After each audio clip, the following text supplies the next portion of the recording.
Believe me, you'll never find it, because once the algorithm's got you in its grip, it knows what you want to read is bad news, because that's what you've just clicked. So the next story up will be bad news. You won't find that good news, because your very act of reading the bad news story has told the algorithm this person wants to read bad news. If you want to read good news, read it, and that's what you'll read. If you want to read bad news, read it, because that's what you'll read. If you want to read informational content, search it out and read it, because that's what will be generated. What seems to be problematic with social media use is the normalization of suicidal behavior. Mm. So if somebody is troubled already and is desperately searching for a way out of their situation, then to the extent that taking one's own life can be seen as a norm, that increases the likelihood that it will happen. You wrote a blog and it's called Can Social Media Help the Search for Truth? Now, Phil, I may have to put this quote up somewhere in my room somewhere, because I feel like it's a good reminder of what's going on. You wrote, and I quote, you wrote, consensus can only relate to agreements between people's statements about reality, not reality itself. Can you speak about that a little bit?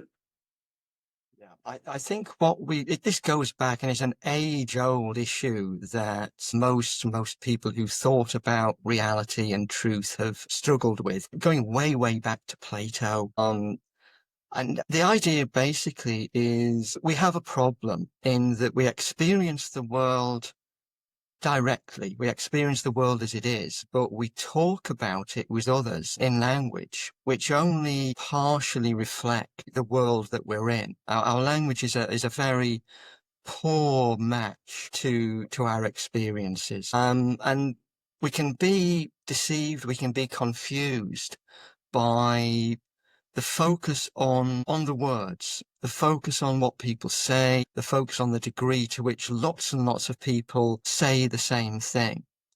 Because that's the language, that's the words. It's not actually necessarily the reality itself.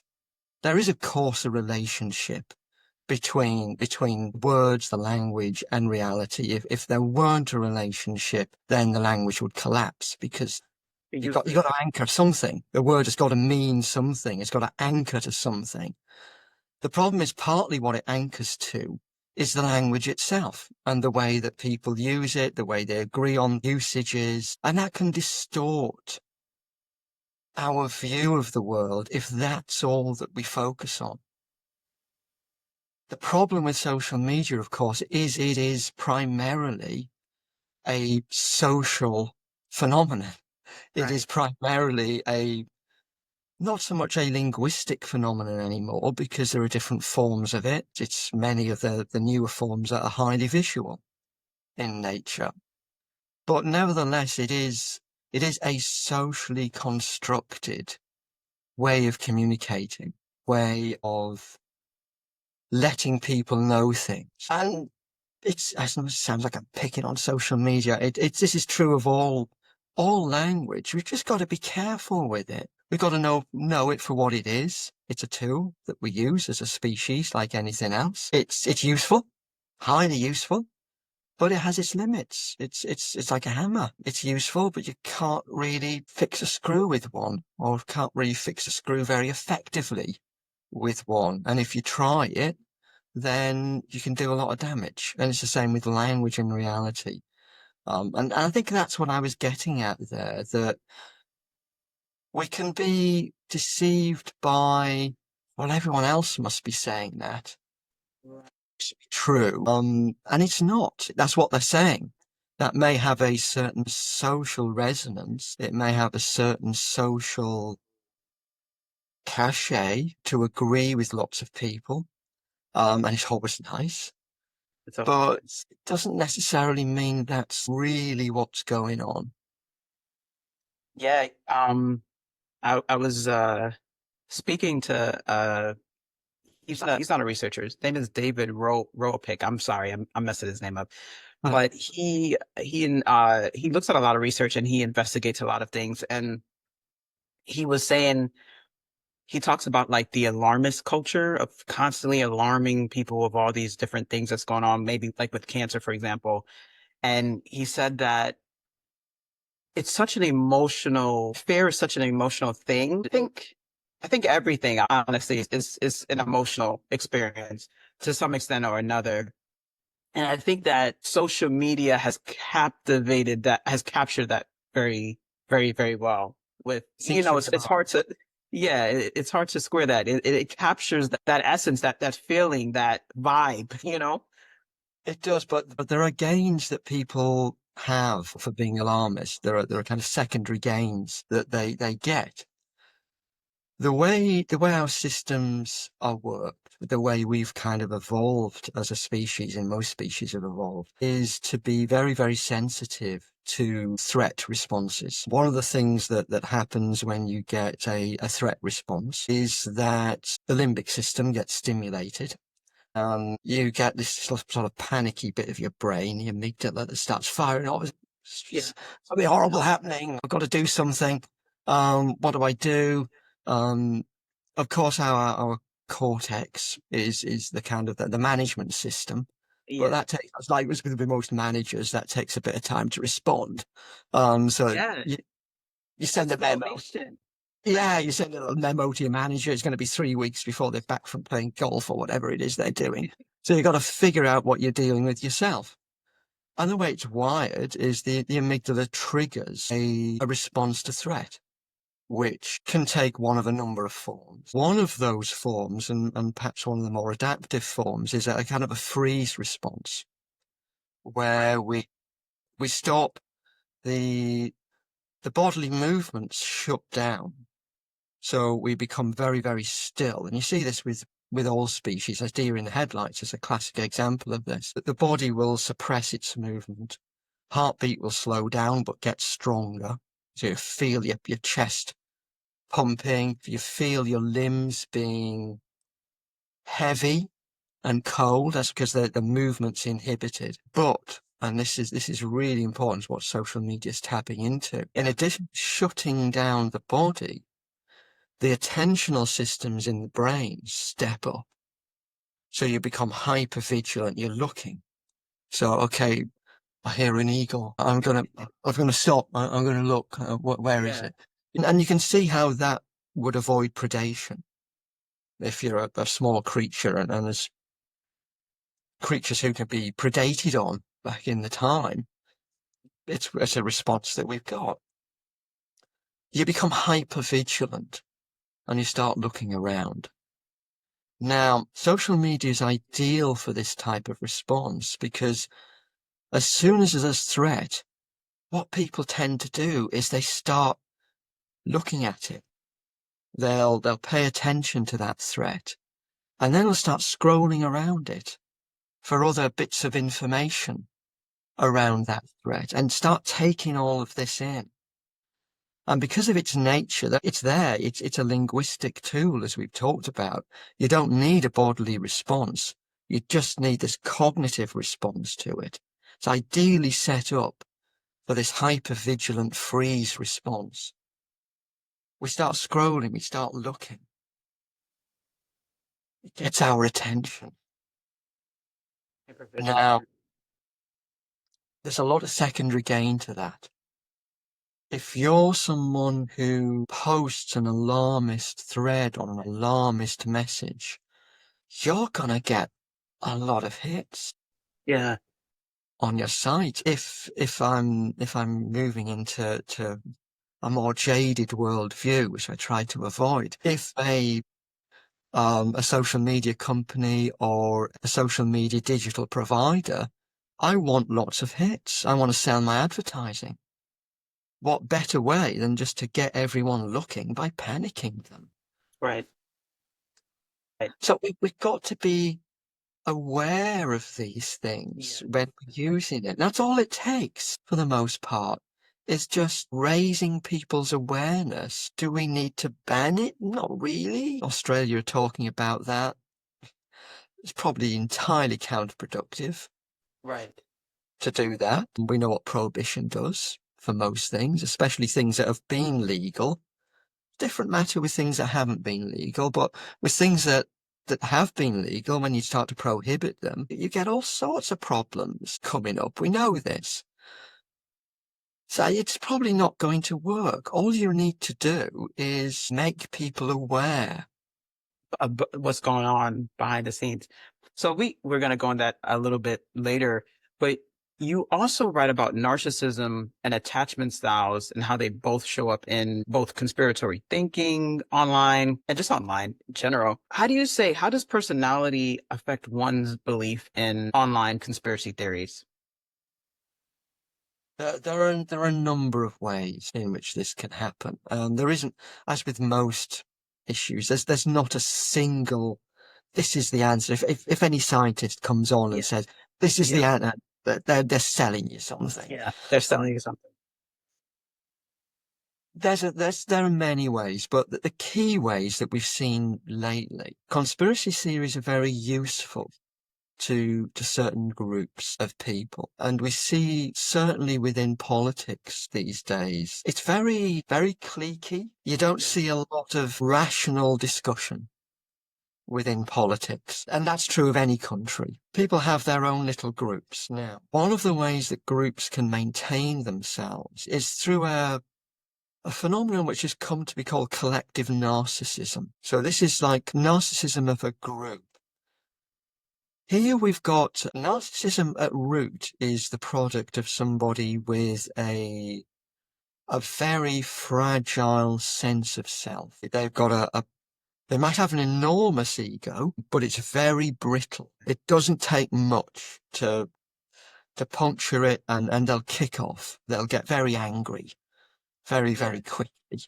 And that's one of the ways you can tell a narcissist. Any slight challenge provokes a rage in them. And oh, you're a narcissist. Okay, what would happen to you as a kid? Is the first thing that you would sort of ask there.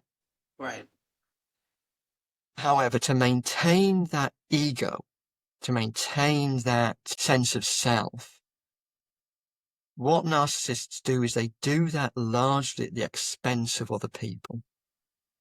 Now, there are two ways in which that can be done, depending on what sort of narcissist you are. As the typical prototype is kind of what I'm talking about here, is a grandiose narcissist who maintains their own ego by putting everybody else down. And they're very, very dangerous. There's also another type of vulnerable narcissist who maintains their ego by seeking compliments from other people. So very, very needy.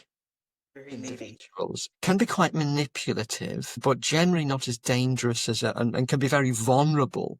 The danger is often to themselves rather than other people. But the grandiose narcissist maintains their ego state by putting other people down. If we're talking at a group level, what we see is collections of individuals who come together, and online platforms are ideal for this. One, to agree with each other, but two, to maintain group cohesiveness by pointing the finger at everybody else. So, okay, we're under attack. Everyone's out to get us. The problems of the world are all to do with this other group over there. And if only we didn't have them, everything would be fine. This is a strategy which allows a group to cohere. You see that increasingly in the political sphere, where political movements often start by small groups of quite frightened people coming together and bonding, but bonding by putting everybody else down. So when you've got that hole right in the middle of yourself, as an individual or a group, one way to fill it is by belittling others. That's what we see with collective narcissism. And again, it's not just an online phenomenon. I suppose this goes back to the dawn of time, as far as I know, but certainly we saw it within 30s in Nazi Germany, and we see it with many groups who are scared and disenfranchised and will come together and start putting everybody else down because there's a vulnerability, there's a need. Politically, that's what we're seeing a great deal of, and social media sites, because of their speed of interaction, because of the choices you make to join groups. It's not like you just bump into someone on the street and you have a conversation and you don't know who you're going to get. You could get anybody, and it's quite interesting for those reasons. But online, people choose. They're like me. I'll join them. Gotcha. Wait, you're saying that narcissists could too as well can just be attracted to other narcissists to some extent? To some extent, yeah, and it's a curious phenomenon. Not again, I'm treading very carefully because I'm not wanting to point the finger at any particular political group, but often what you see within the centre of populist movements are groups of individuals banding together who dislike each other intensely because they're narcissists. They want to be the centre of attention. There's a need that brings them together, because by putting other people down as a group, they gain more than they lose from having to interact with all these other people who want the limelight just as much as they do. And we see that increasingly. Yeah. And I think it becomes entrained because of social media, because that's how people are used to interacting with each other. Mm, that's tricky. Phil, can I ask you a question? You can hear me obviously, but does it sound like the mic is on? Does it sound micy or no? It sounds fine. There's nothing bad this end. Okay. I can't hear it. I don't know what's going on. Okay. I can hear you fine. Okay. I'm just hoping that whenever this is done, because a lot of people just they like the audio. The audio is way more important than the actual visual. So man, okay. I don't know what happened. I just been doing this every day, every week. So I don't know why all of a sudden today. Okay. We'll just no, but okay, great, great, great. So okay. So Phil, you also talk about social media influencers, the dopamine overdose. You write in the article, if social media influencers are thought to be more credible than influencers in the real world, like politicians and salespeople, everyone who's trying to influence just needs to pretty much up their game, basically, is the gist of what you were saying. Can you talk about that a little bit? Again, what we have with social media is a tool which is ideally designed for generating attention, for generating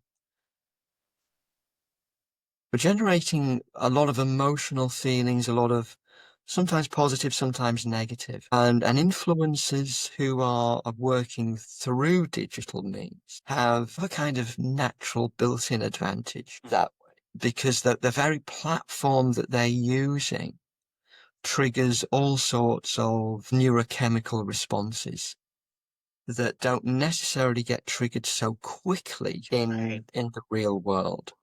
So that kind of gives them a bit of an edge. It's not just a neurochemical issue either. There's a lot of training, there's a lot of learning about the way in which people should interact. The digital generations, sort of the millennials, Gen Z to some extent, have been brought up in a digital world where they're used to interactions being of a certain type. That's the norm. That's the norm. That's what you expect. And when your expectancies are met, that's a good thing. That's one thing that we know is, well, it's not a good thing. I won't say it's a good thing. I retract that statement. It's not a good thing. What you're saying is If you're the Gen Z person or you're the partly millennial, the way you grew up through digital interactions, that is sort of the safe way of interacting. It's been your way of interacting. It's been the way you know. It is safer. It is good in that sense. It is. It's what you're used to, and people like what they're used to. Stepping outside that comfort zone is scary. It's a challenge. So there's a barrier there. And if you're used to people communicating in a certain way, then you process that quicker. Again, going back to the basic psychology of this.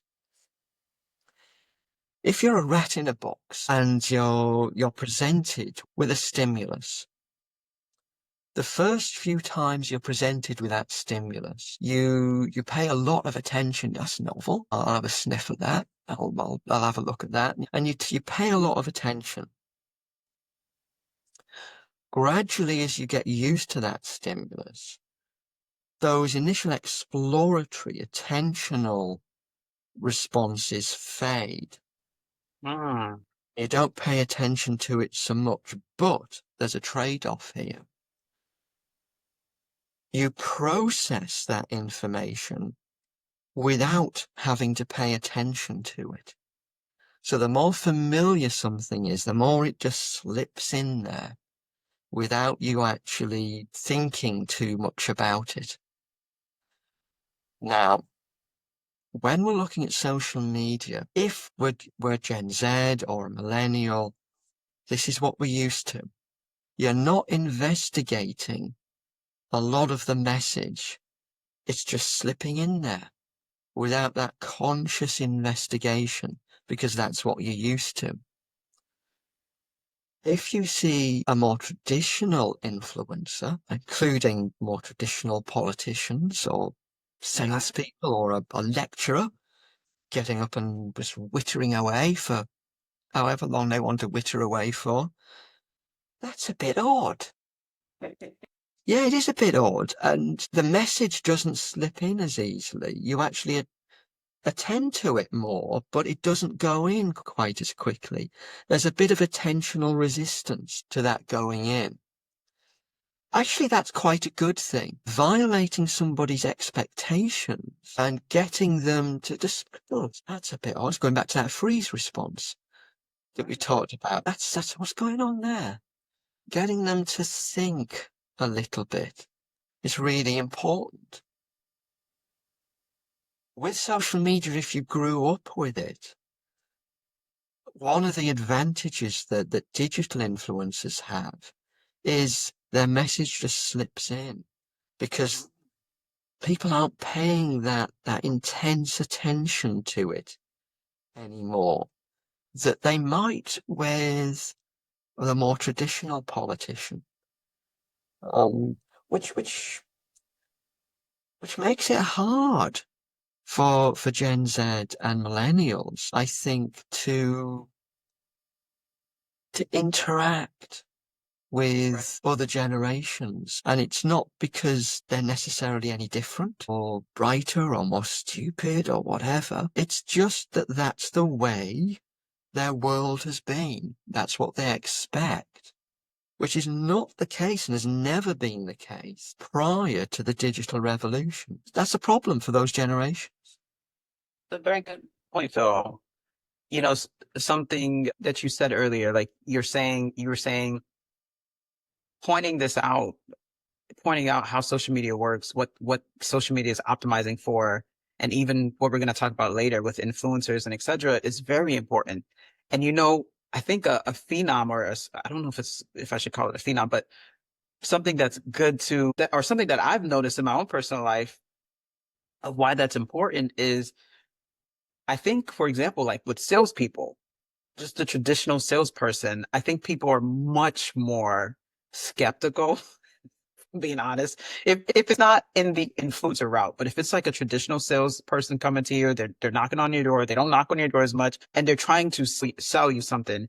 There's reasons why words like salesman, oil snakesman, whatever exist. It's just after a while, of people dealing with it and realizing this is what it may lead to when I'm talking to a salesperson, they're much more attentive to how someone sells to them, if that makes sense. I'm kind of in that space. So it's something I'm very interested in. So it is very important for people to understand what it may lead to and what is trying to be optimized for.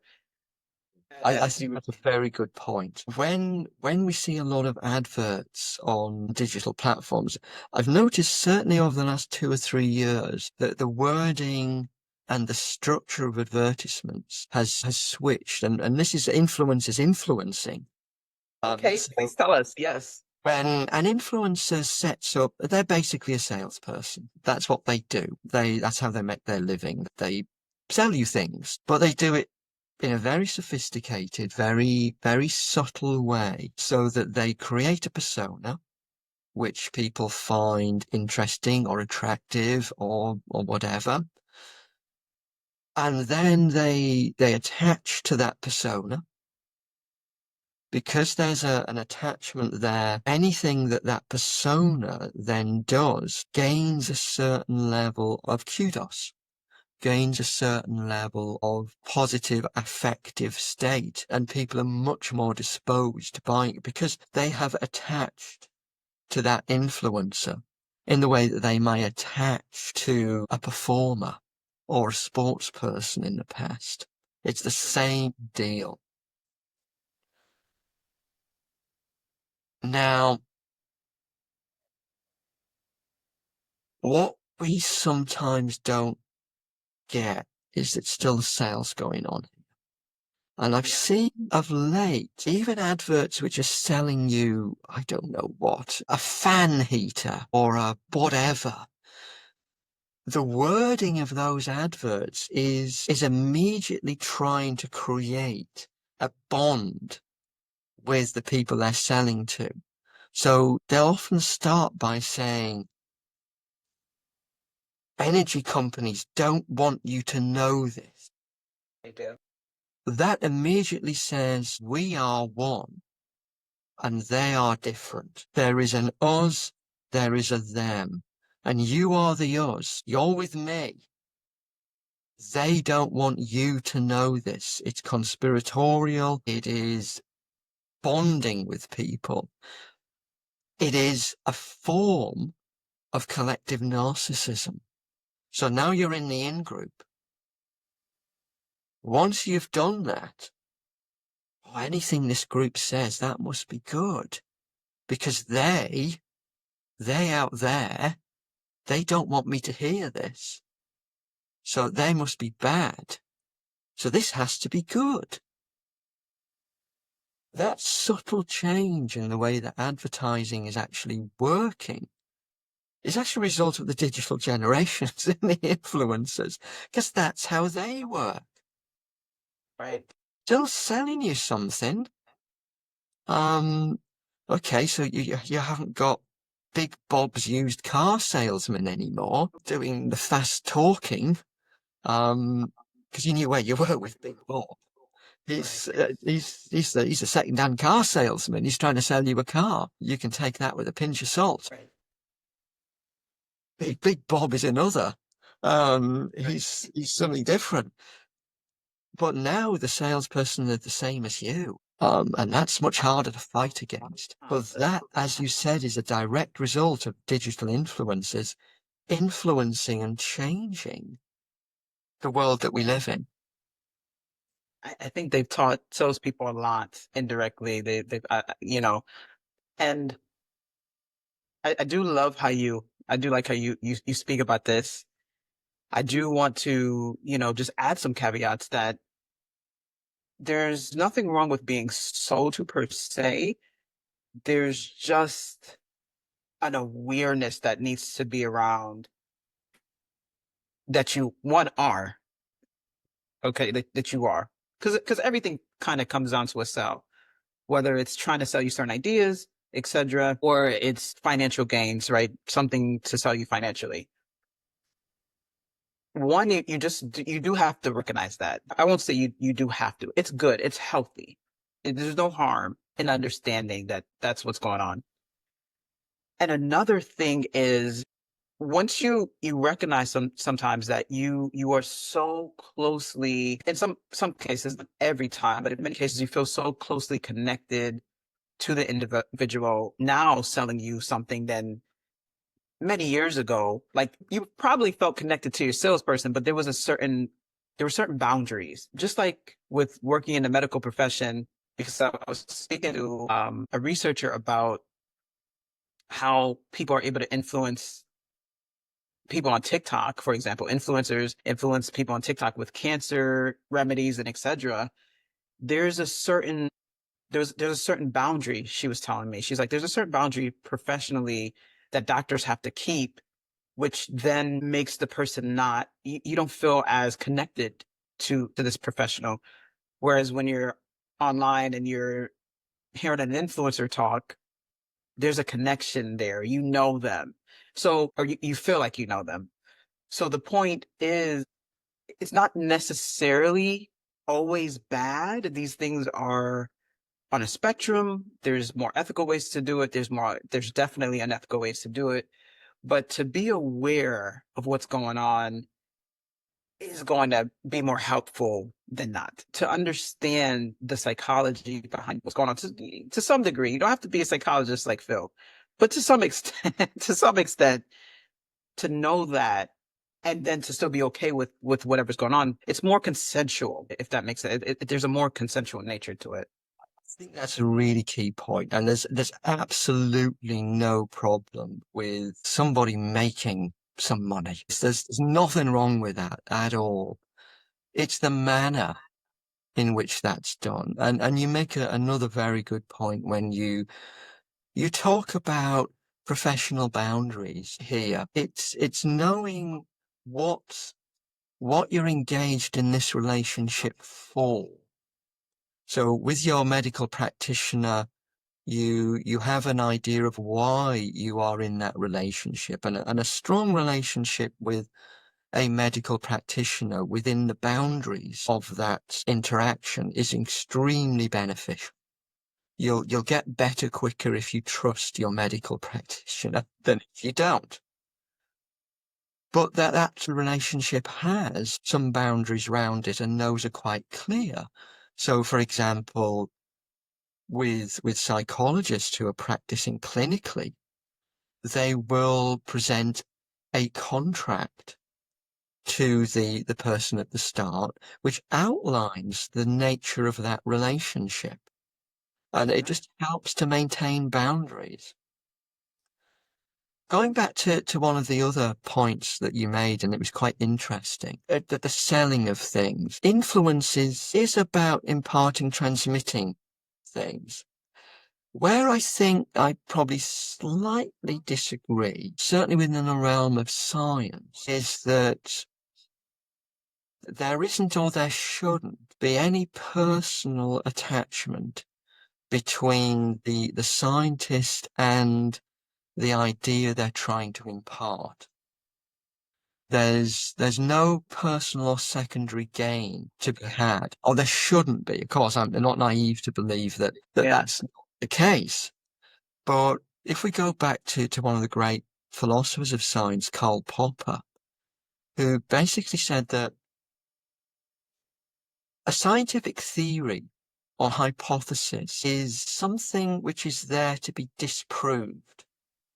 Right. And a good scientist actually seeks to disprove the thing that they are proposing.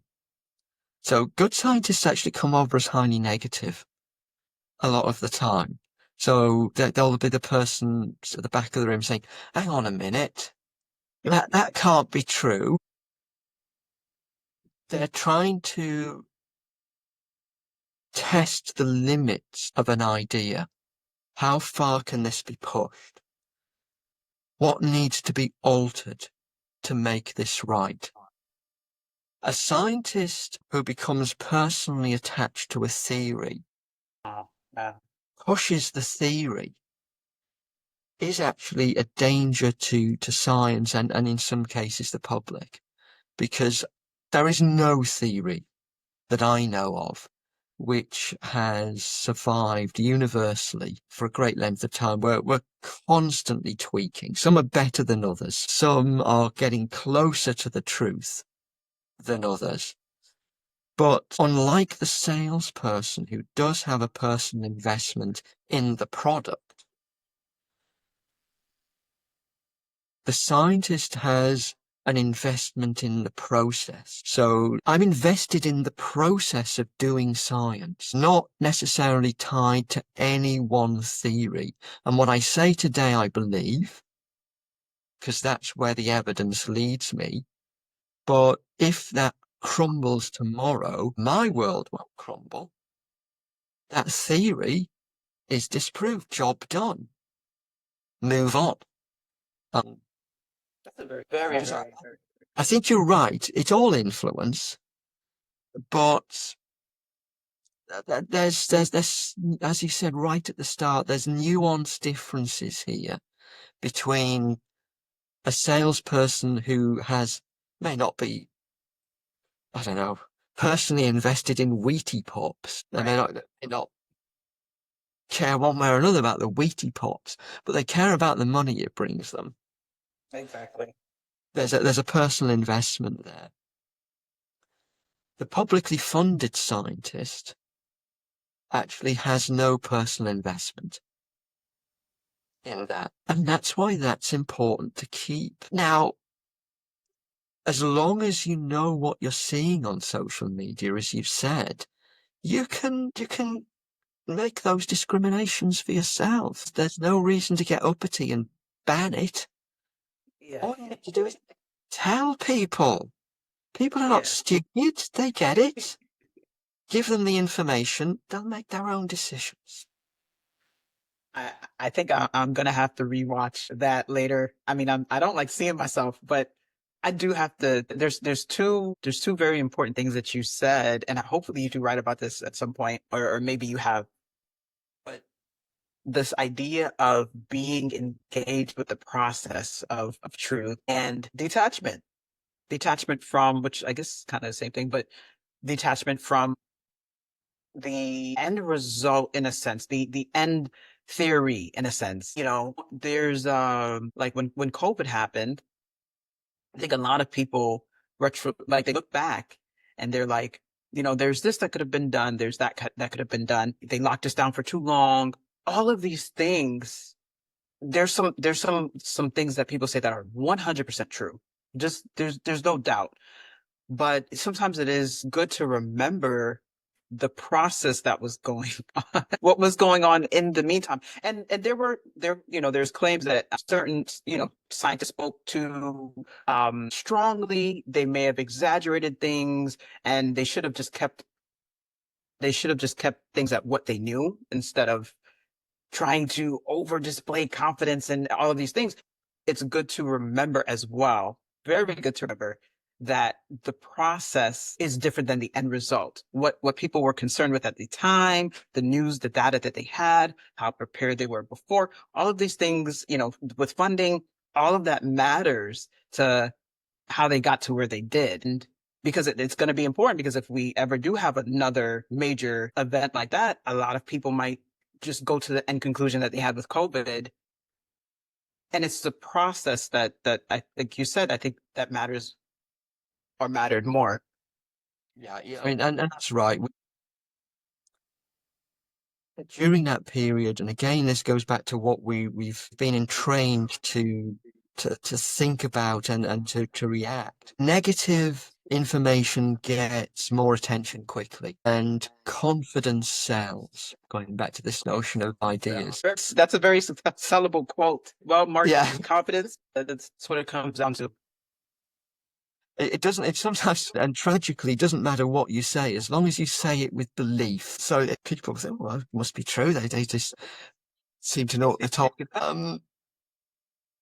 But that plays into the political process, because if you're a politician and you're as panicked as everybody else, there's this disease that is spreading. I've got to do something. I really don't know the first thing about this. Nobody does. I don't know what I'm doing. And we've got to remember that's what politicians think. They're Yeah. just like the rest of us. I don't know. I've got to do something. Everyone's looking at me. I know. I'll say something bad because that'll get attention, and I'll say it with confidence because I've got to get people to do something. I can't have all these people running around the city contracting a potentially fatal disease. I've got to stop them now. So I'll say something bad with confidence. That'll do the trick. That's what's playing in. That's in the here and now for them. And that's shaping up their thinking. Now, why does their thinking get shaped up? Because they know that's what people respond to. And if we start asking the questions, why do people respond to this? Well, in part, that's the way we've evolved. We will look for threat, and if someone says, believe in me, I'm the way out of this, well, so, okay, thank you very much. That'll get me out of this situation. Again, an old political trick, cause a problem, and then propose the solution. That's classic.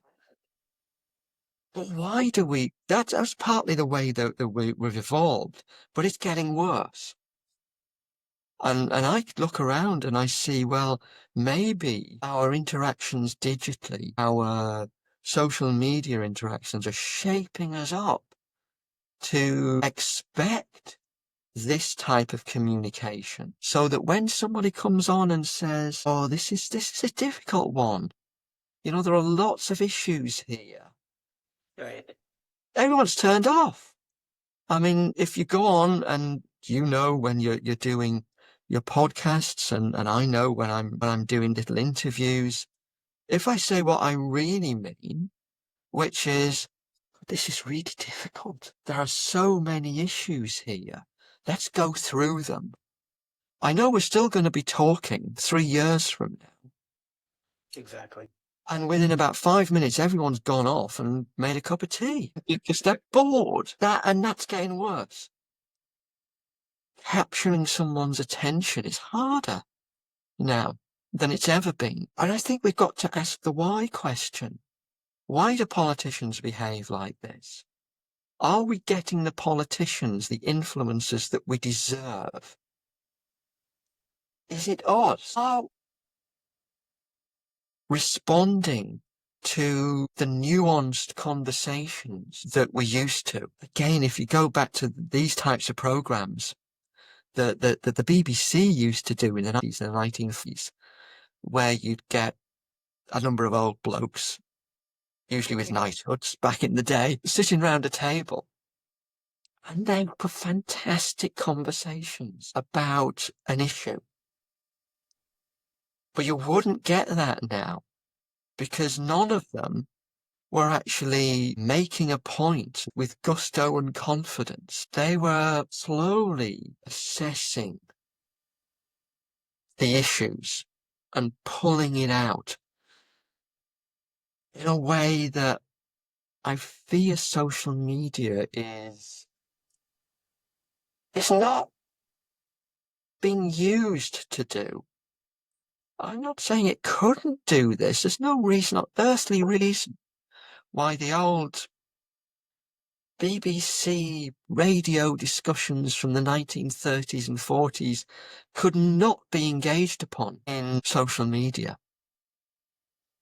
But the platform structure tends to make it a snappy, pithy comment and you're off. Yes. Not conducive to thinking. It's a very good point, Phil. Why you wrote a blog, why people write purposely vague social media posts. So you write about a concept called vague booking in this blog. Can you talk about that a little bit? And you touched on this a little bit, but you also write about the environment where someone creates vague booking posts. That determines how successful it actually is. Yeah. Again, there are multiple reasons, but usually the personal level, vague booking tends to be a phenomenon where someone puts in a purposely ambiguous post that requires a response in order to unpack it. So if I say something Gnostic, something which is a little bit obtuse, a sort of aphoristic in nature, people will think, oh, that's sort of interesting, isn't it? What does he mean by that? And I get lots of attention from it. Now, there are lots and lots of reasons why I might want to have attention. It might be because I've got some kind of anxious attachment issue. I didn't get the type of attention that I needed as a child from my primary caregiver, or that would be withheld from me and then given and then withheld and then given. It's very, very precarious. That can make people very anxiously attached. So they need a bond and are terrified of not having a bond and therefore require lots of attention from people. And one way to get it is to write something where people say, what do you mean by that? And face to face, we're actually quite good at picking it up. Because if your significant other is being deliberately vague, you know there's an issue that they want a bit of attention. And that can either be endearing or irritating, depending on your own mood. But you know, we're very good at picking that up, and we can deal appropriately with it. On social media, we're lacking a number of cues. And so we're not able to make that fine discrimination. So we usually have to respond. What do you mean? Job done, says the vague booker, because now I've got them and I can engage them in conversation. That can fulfill a personal need, or going back to things we've talked about before, it can fulfill a financial need because lots of people are coming to your site and you can sell your advertising better. So there are multiple reasons for vague booking, but usually it's an attention-grabbing response. It works at the level of the individual. So it gives you a lot of attention for whatever purposes you need that attention for. Whether those posts become sort of memes and highly replicated within the community is another matter. And often they don't. Often they are useful for the person who is vague booking, but they don't necessarily get transmitted because they are not really, they're not giving us those confident, clear messages people like. So it's a bit of a double-edged sword. It depends what you want. But often vague booking is there. It's a fishing trap in the sense you get phishing things that come through. And we all know as delete, but we don't go there. A bit harder to make that discriminate with vague booking, and they can actually be very sophisticated forms of phishing.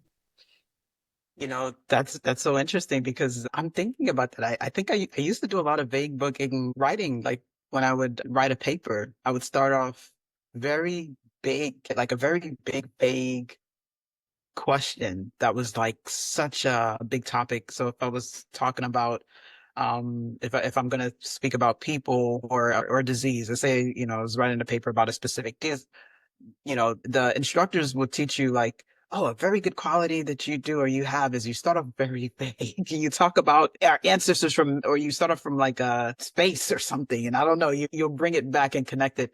So that is that's very interesting how we're going from, I guess things that sometimes we do, even in real life and how we transition it online.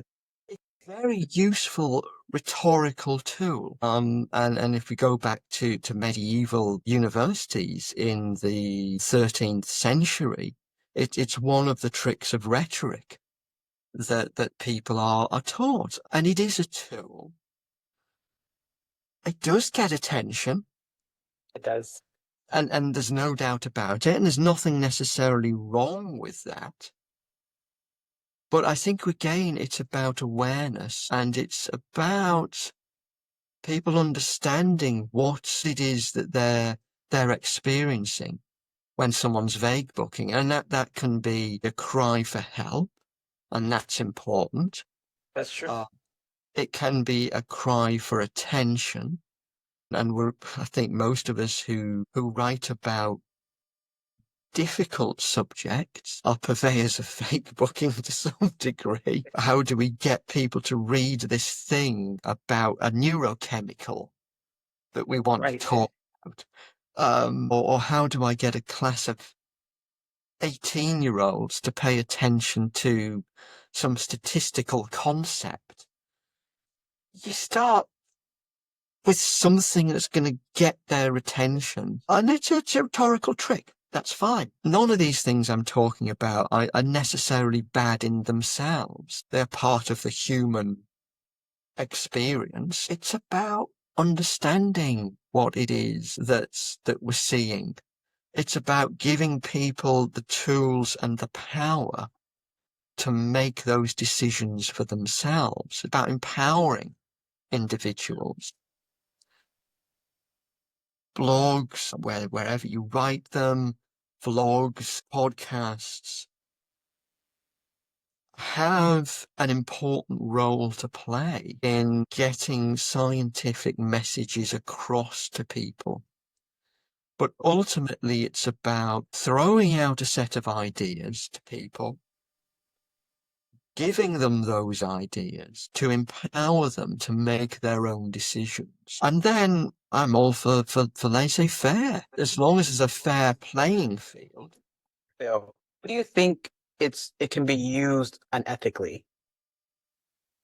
Unethically. Unethically. Yeah,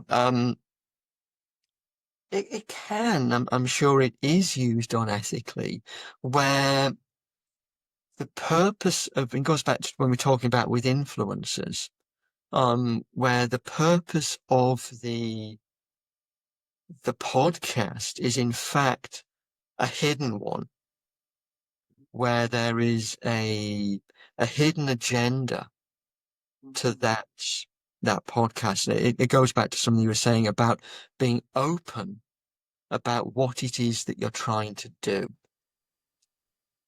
and then going from that position. Whereas I think one of the classic ways that the things can be used unethically is to pretend you're doing one thing while you're in fact doing another. Pushing an analogy, it's rather like gaslighting somebody. Yeah.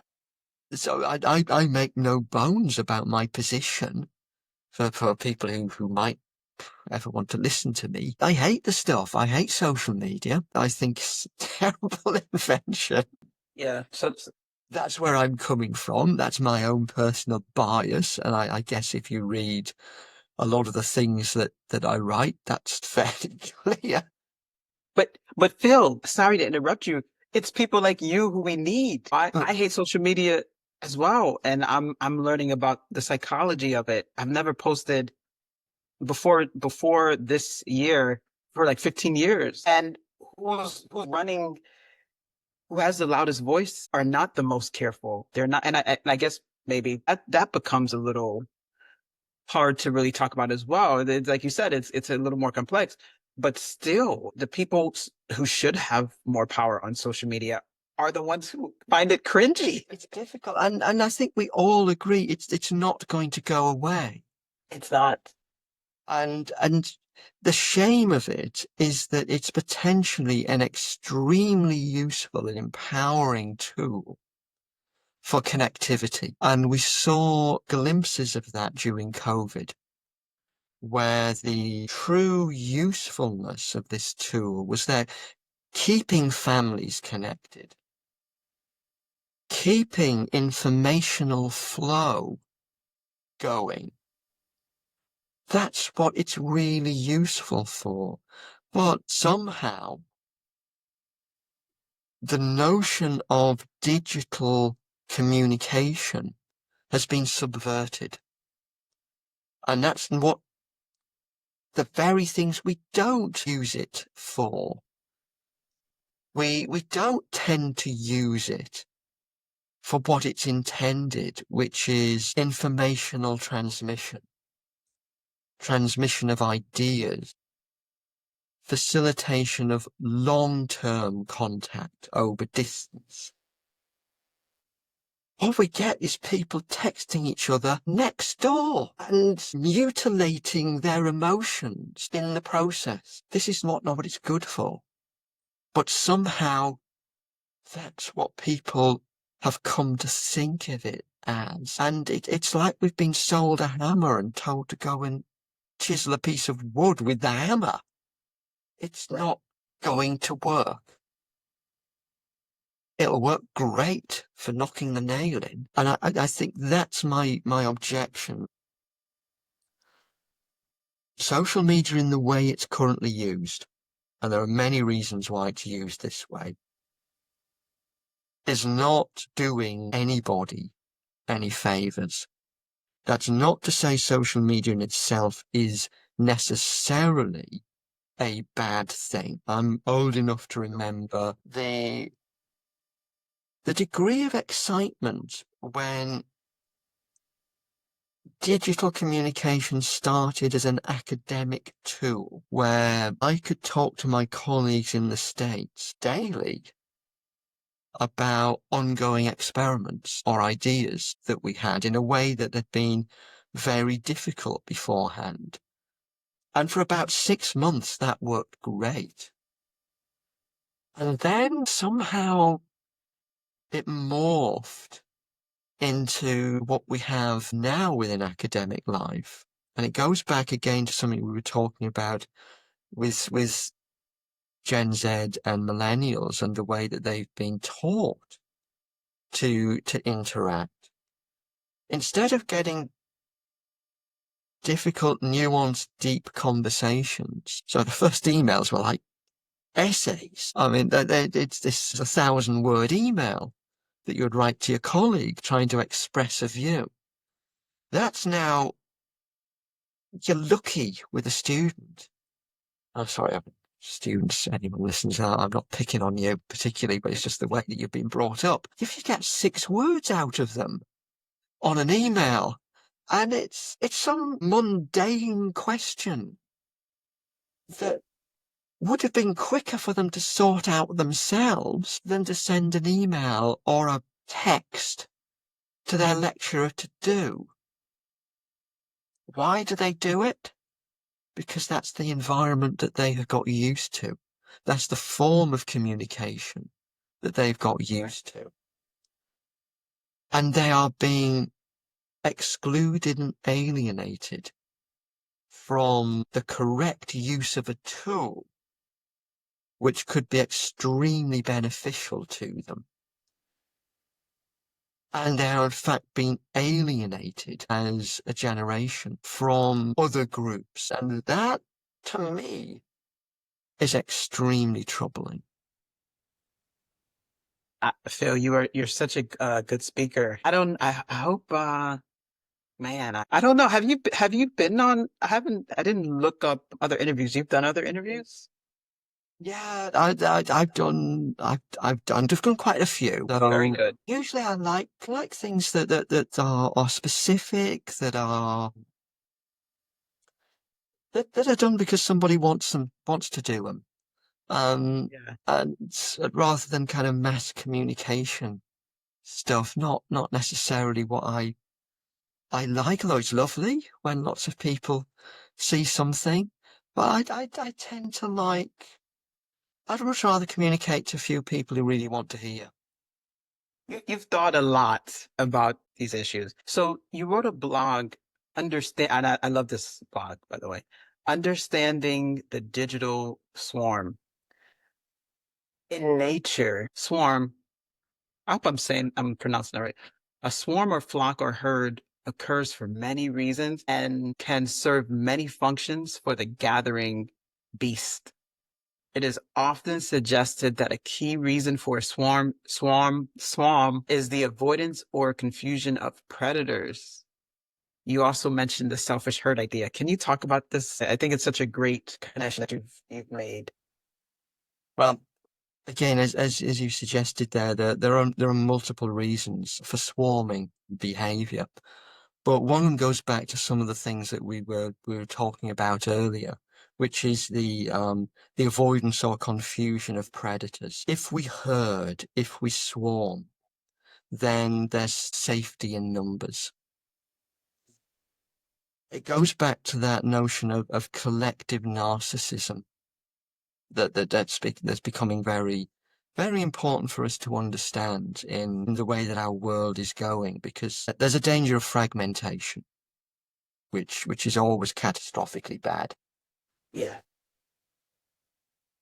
Digital means allow people to herd together for protection, where they will come into a group, they will gain reinforcement from like-minded people, again, with that kind of fulfilling a need, but also, and this is one of the interesting things, they feel there is a threat, there is an other out there.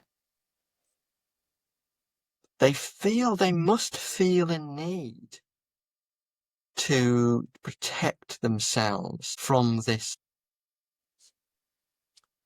and they look for birds of a feather. I'll get in with them and I'll be safe, Right. because as a group, we are strong and we can defeat these nasty others who are out there to get us. So there are multiple reasons, just like the wildebeest or the zebrafish or a flock of starlings get together to defeat the lion or the barracuda or the hawk. People feel threatened and swarm. And then the swarm becomes self-reinforcing, because every time you put an idea out there that is to the liking of the swarm, that gets reinforced. The danger here, of course, is that you lose yourself. You become a herd animal. Your your mind becomes subservient to the needs of the swarm. Their views become your views. That is true. With influencers as well. And podcast guests, sometimes they call it, there's a certain name they call it, audience capture, which is kind of scary. But Yeah. This again, it goes back to all of those issues that we've been talking about, which are very, very interlocked here. And we're talking about behaviors in a digital age, but the lens through which we're understanding these behaviors, going back to a lot of basic biological animal behavioral knowledge that we've got, because ultimately we are not pieces of technology. We are not computers. The computer metaphor for the brain has been very, very damaging. We are biological entities, and we have to understand our behavior biologically, which involves socially, yes. not in terms of computing. And the danger in the digital age is we get confused by the means. You're still a zebrafish at root. You're still that creature. The means through which you're interacting might be different. All of the constraints, all of the learning processes that have evolved over the years are present and drive our behavior.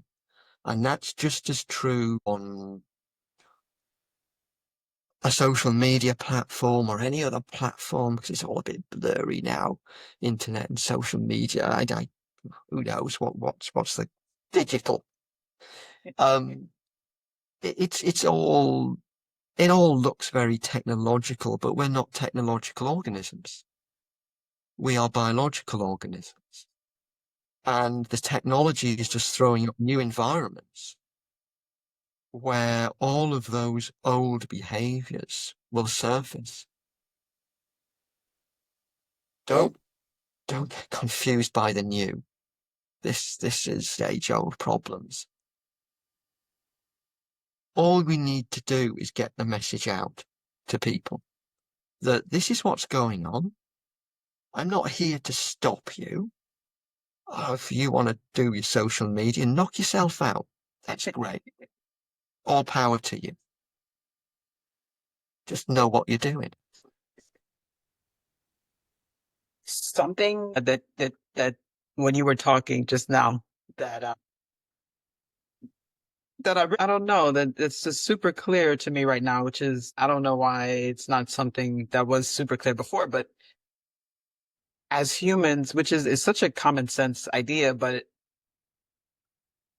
we're literally in the beginning of a new era with computers and the internet. If it exists forever with us, we're the first generations that have interacted with it.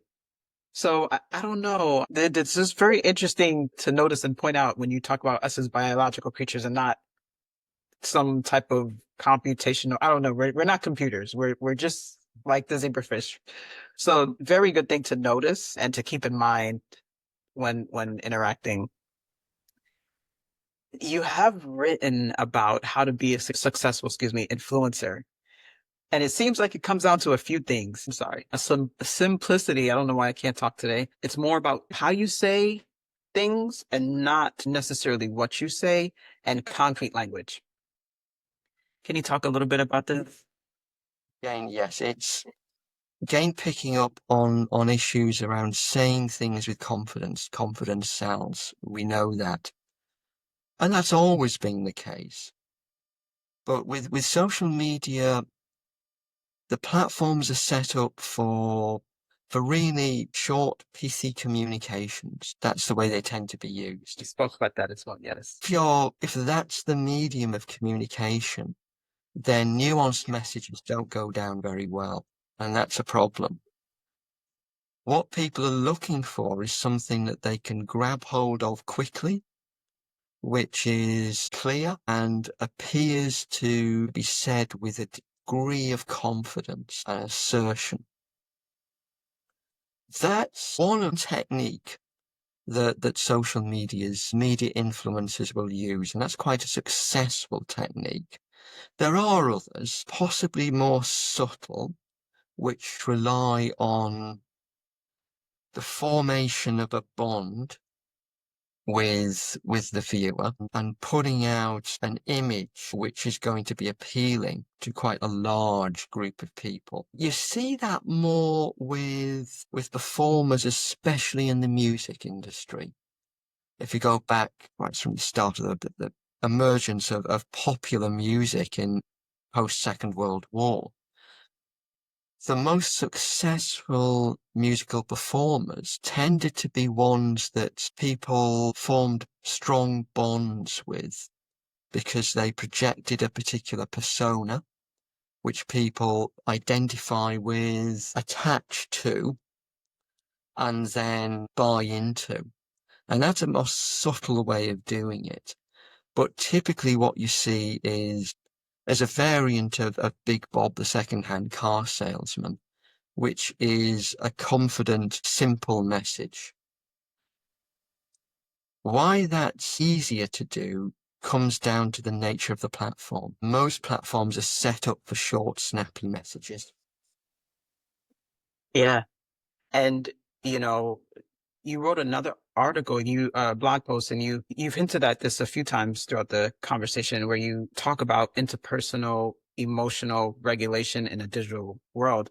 Now, this is a long read that I'm about to do. Sorry, I just wanted to make sure I prime your brain properly to remember what it was that you were trying to capture in the blog. But so you said why digital communication may hurt emotional regulation strategies. Most digital communications between people, like you said, are relatively short, if not always sweet. Short communications may be adequate to allow transmission of the presence of an emotion, It is relatively easy to transmit happiness or anger or disgust via social media. Indeed, many people seem to spend their digital lives doing just that. And there are many emojis created to help.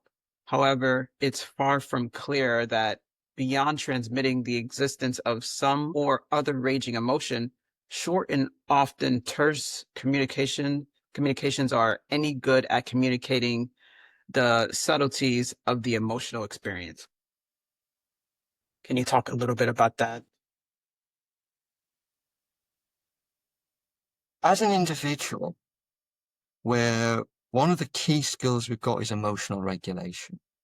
One of the things that successful people have an ability to recognize, understand, and control their own emotions so that they interact socially appropriately with other people, and they understand their own needs and can express what it is that they need in order to get those needs met.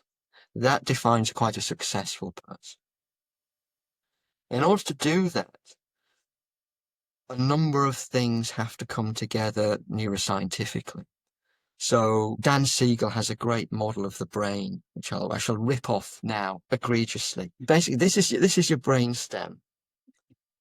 Your thumb here is your limbic system, and this is your cortex and your frontal cortex. Messages come up the brain stem into your limbic system, as we talked about, the amygdala panics and starts triggering all sorts of emotional reactions.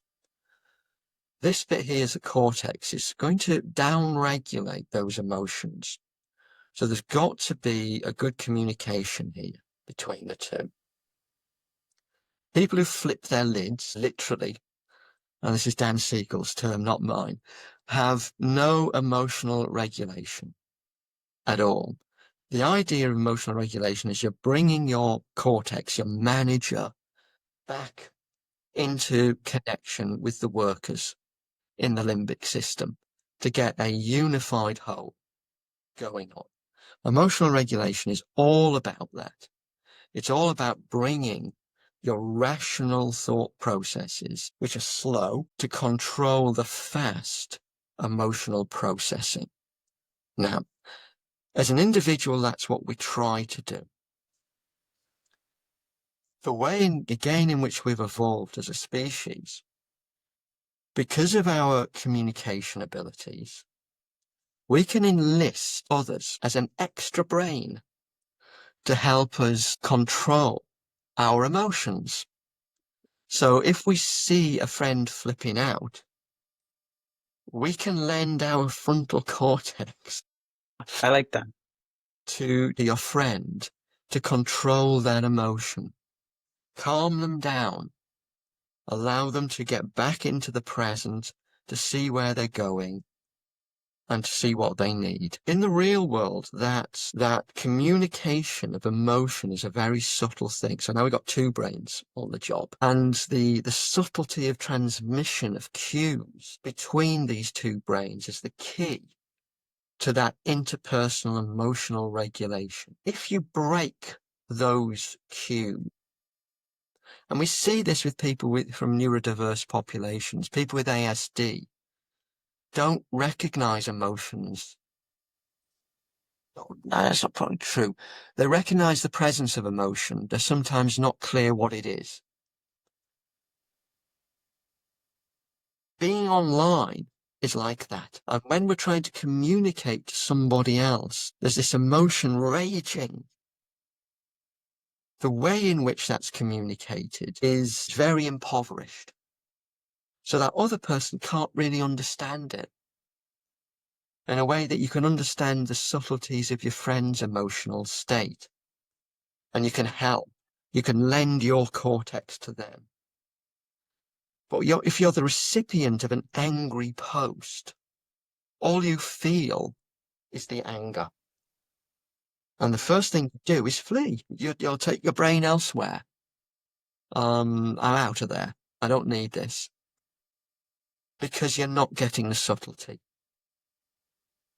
And people who are using social media to reach out for help and have been entrained in the use of social media for short, pithy conversation are not going to recruit interpersonal emotional regulation help from their digital peers.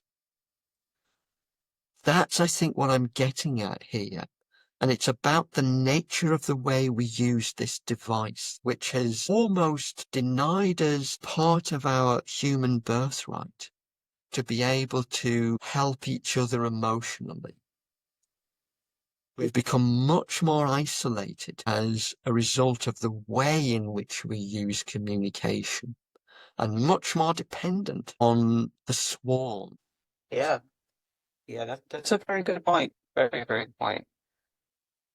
So, Phil, you talk about the origins of digital anxiety in a blog. You write, when the technological world no longer mirrors the real world, discrepancies and incongruities become noticeable and raise anxieties.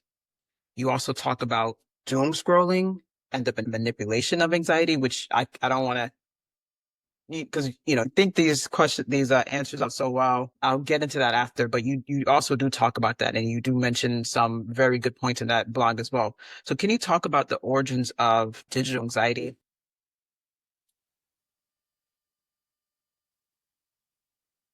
And lots of people have talked about the attention grabbing power of negative posts because they're a threat and we orient to threat. And that's one thing that causes a anxiety. But the other thing that I'm alluding to, I think, in that piece is that what people say online doesn't necessarily always line up with the experiences that people have in the real world. Yes. Again, goes back to this discrepancy between truth and language. The two are not always the same. When people notice that discrepancy, then that sets up a tension in their life. That sets up a stress. And that's longer term can start to create worries and anxieties going forward about the nature of that discrepancy. And we see this a lot with straightforward social comparison. Everyone's life on Facebook is wonderful. They're all on fantastic holidays. They've all got the new partner. They're All the time. yeah, that's everyone's life, obviously. No one wakes up in the morning and, your house has sprung a leak, or the cat's been sick on the bed, or no one posts about this. That we understand.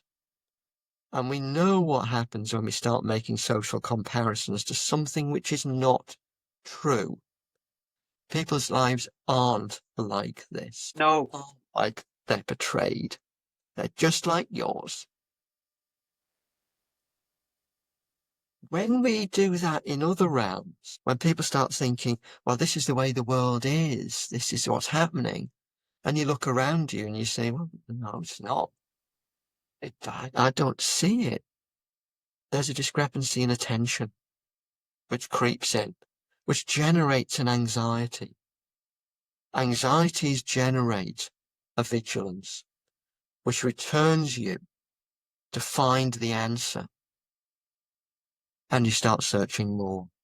Hence the notion of doom scrolling is very, very, you'll search until you find something, and all you'll find is other bad stories which generate your anxiety and keep you scrolling. And while you're scrolling, you're watching an awful lot of adverts. And it's like you said, it's like another problem and another problem and another problem. And yeah. So you just hinted at, you talk about doom scrolling and the manipulation of anxiety. Fake news is normally bad news. Social media companies and user failures to fact check, which I've definitely been guilty of. News they share is contributing to the spread of fake news. And the bad people or greedy companies are benefiting from this. Can you talk a little bit? You kind of just hinted at it, but can you talk about that? Yeah, this goes, obviously, there's nothing wrong with doing your research. There's nothing wrong with trying to find out what's there, but you've got to check the source. And most of the sources are not there just to give you information. Most sources are there either to sell a view or to sell a product. That's what they're doing. The longer you maintain your search, the more you are exposed to those things. Even if you yourself don't buy anything and you're immune to it, even if you yourself are not buying their ideas, you are still contributing to their existence.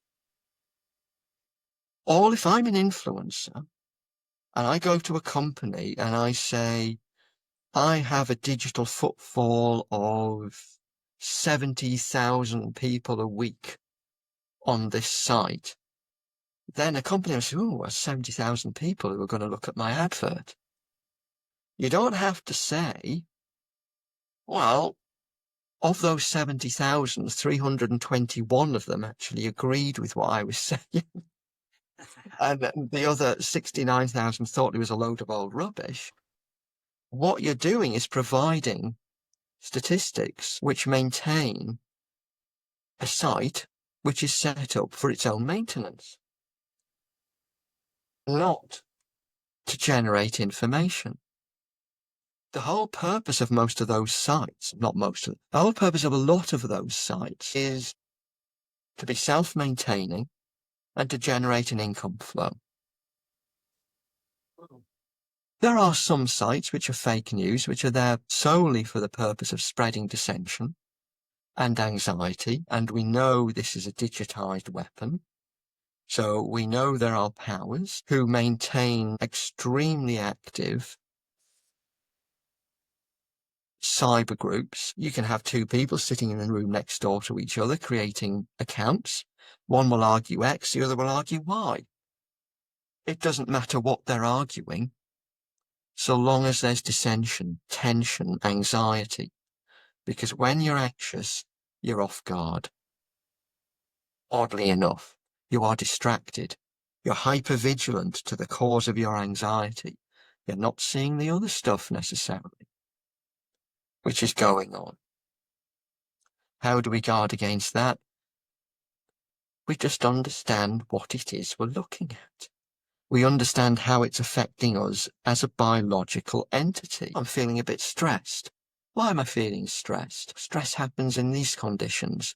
What's those conditions? Oh, I've just read that, and that's not what lines up with my life.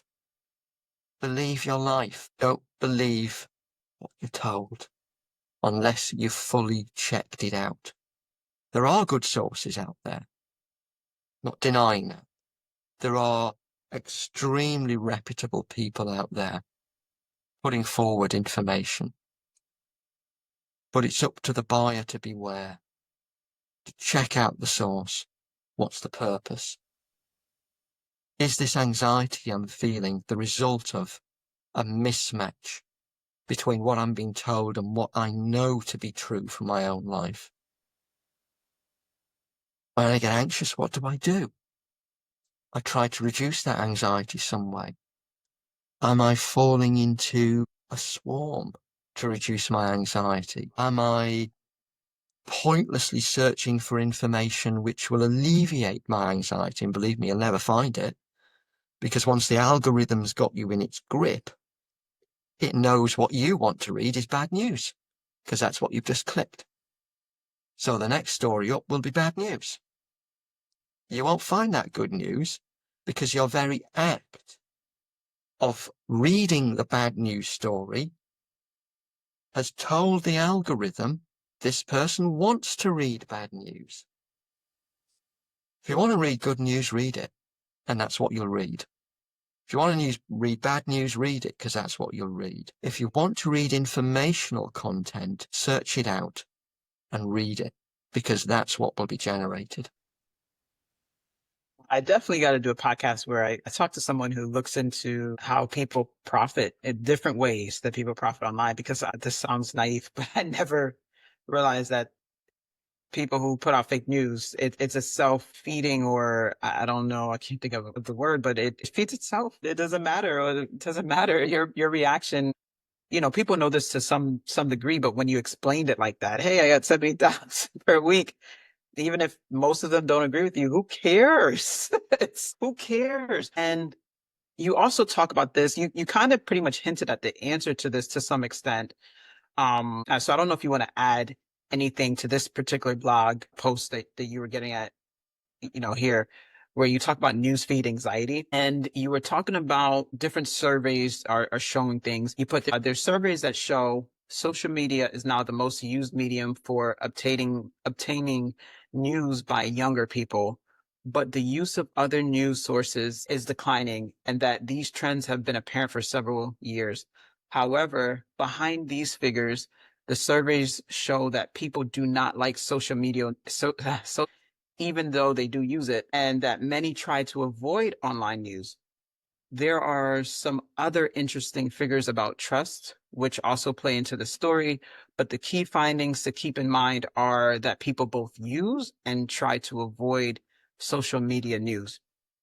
There are many possibilities underlying these apparently puzzling findings. One possibility involves the nature of fear and anxiety and has interesting psychological consequences that seem to make social media use more and more likely. The avoidance strategy that some people may develop can end up driving them back to look for the very thing that they want to avoid. What did you mean specifically with the avoidance strategy that people are trying to deploy is actually not doing what they want? Yeah, this again, we do this not just on social media, but in many, many different circumstances. When something has stressed us or frightened us or is causing us anxiety, we try to cope with that anxiety provoking stimulus. Sometimes the coping responses that we adopt are beneficial, and sometimes they work in the short term, but are themselves somewhat damaging to us. And it's a self-defeating behavior.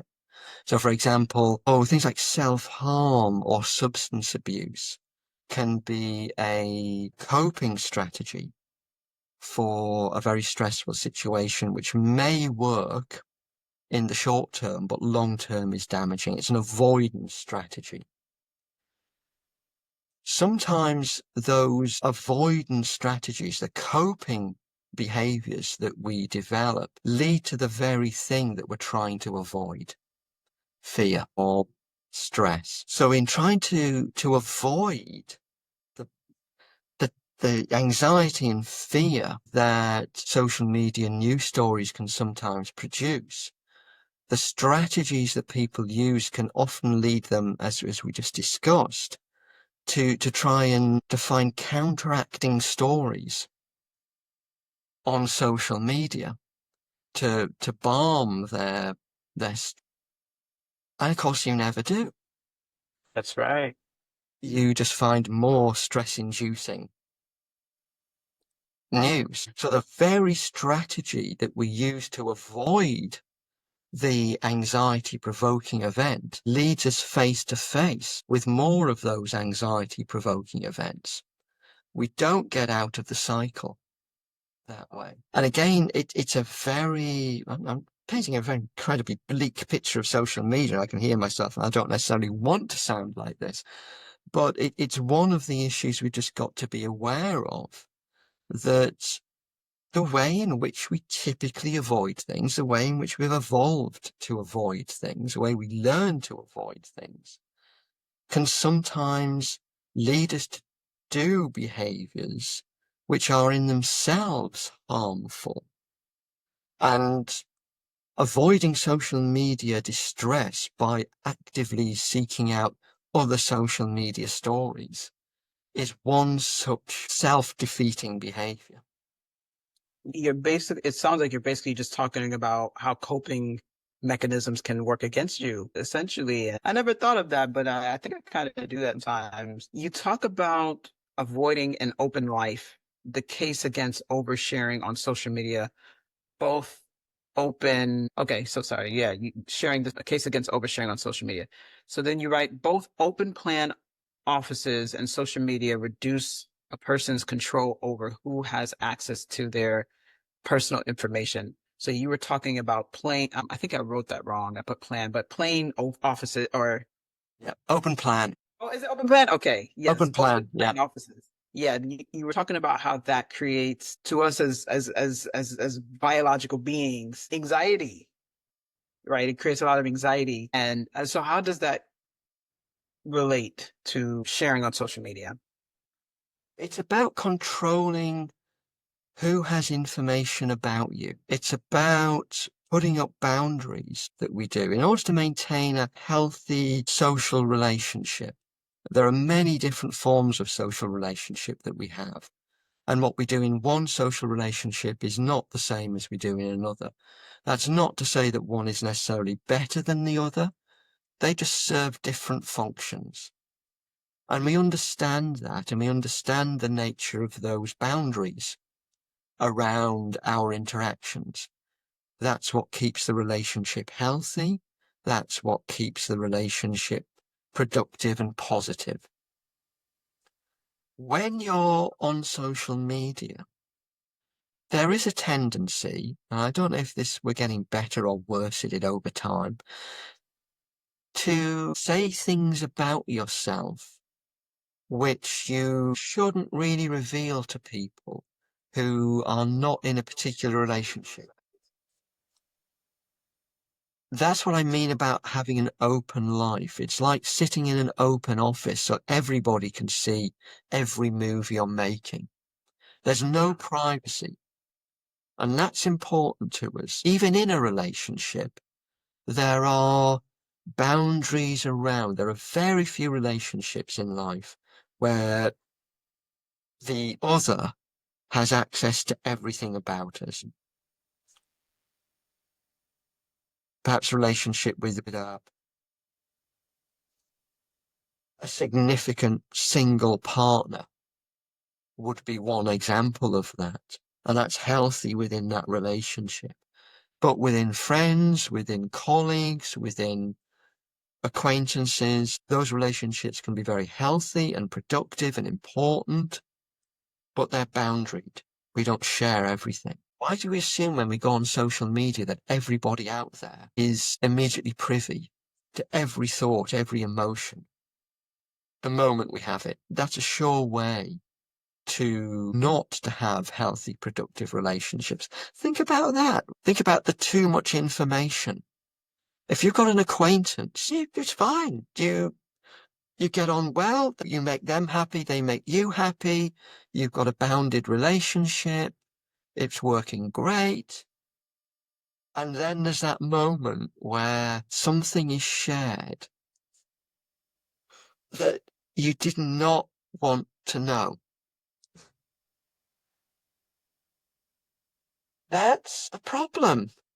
And it's a problem for the recipient, but also a problem for the sender. Because now you've both fractured a fractured relationship. Because you're thinking, I don't want to deal with this. And they're thinking, I really wish I hadn't told them that. Because now it's out there. And that's a relationship gone. That was a perfectly good relationship. Because not all relationships have to be emotionally intimate. We need lots and lots of those other relationships. But you wouldn't think about sharing everything with them. It's the same on social media. Oversharing leads to a breakdown in bonds and ultimately more social isolation. Breakdown in bonds. When you say that, do you mean like with your like people in your own personal life, or do you mean like just Well, it can be that, but I was thinking more of with the people on social media who you think you have a relationship with, and you may have, but if you start sharing things which are not appropriate to share, then that's a problematic thing for developing that relationship and forwarding it along a particular path. And you see this a lot with There's a lot of dating sites that, especially women, overshare way, way too quickly on such sites. You would never do that with someone you just met. That's right. But on social media, on dating sites, everything comes out. And you've got to remember the people who are going on social media sites, I don't want to pick on men here, but a lot of men going on social media dating sites are not after a date. Yeah. This is something else. You're giving information that makes you vulnerable in a way that you would never do in real life. That's a very powerful point. So I'm here forever. So you're giving such thoughtful answers. I'm gonna just try to combine some of these. Look with that. Look with that one. But there's a few things that you mentioned that's really good. So so I had two different suicide questions. I'm gonna combine them. So you write about risk factors for social media related suicide, and you also on another blog talk about social media as a cause of mental health problems, suicide, etc. So you write, suicide is increasing. This is true only for some countries and sets of people. And digital overuse can be associated with suicide, but it is not as pronounced as for other compulsive behaviors. You also write that there was a study. The study from Molly Rose Foundation suggests that only 2 out of 6 major social media companies are actively removing potentially damaging self-harm and suicidal material. You write on to say the 2 companies that were reported for passing the test of actively removing harmful mental health material are TikTok and Pinterest. But can you talk a little bit about digital overuse and how suicide can be contribute to that? But that's not the full story, and how social media platforms can help with that. Yeah. Um, I think we've got, when we're talking about suicide, it's a very emotive and it's a very serious topic. And I think as I was trying to capture there, the reasons for suicide are multiple and often related to financial reasons, for many social reasons beyond social media. So I am so sorry. I did not realize. I thought my next meeting was 12, but it's actually 11. Yeah, look, I tell you what, have a look at what we've done. Okay. If you need to do anything else, just drop me an email. Please, I'll definitely want to come on for you to finish your thoughts. It'll take a very long time before I find a mind like this. Yeah, people have said that before, not in a good way, but yes, I'm very happy to do that again because you've spent a lot of time, and I know that's a lot of stuff for you to process and pull together. So have a sift through that. If there's anything that's of use, then please Oh do. God, this was Um, good. please do feel free to follow up or anything you want me to expand on. Very happy to do that. Like 6 more questions, and they're so good. When are you I've had a lot to say, haven't I? I've had a lot to say. which is good. Your type of background, your mind. You've spoken about how the internet affects your interpersonal skills and can affect your mental health. So briefly, we'll talk about suicide. This is like a darker area, but it's important related to social media. So you've written a few posts about this. One post says factors for suicide, social media, excuse me, related to suicide. Suicide is increasing. This is true only for some countries and sets of people, and digital overuse can be associated with suicide, but it is not as pronounced as it is for other compulsive behaviors. Can you speak a little bit about that, Phil? Yeah.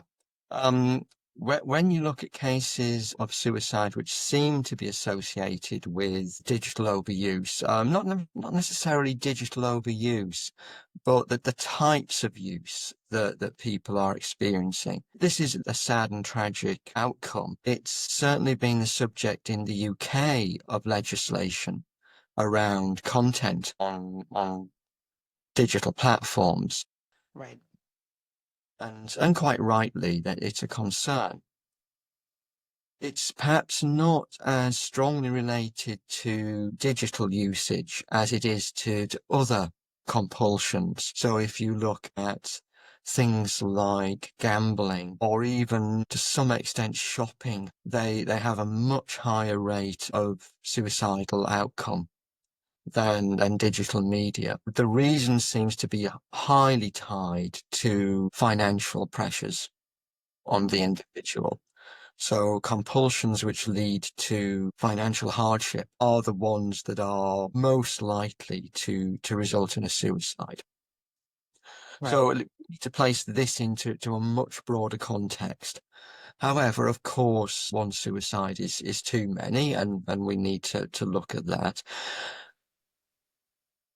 What seems to be problematic with social media use is the normalization of suicidal behavior. If somebody is troubled already and is desperately searching for a way out of their situation, then to the extent that taking one's own life can be seen as a norm,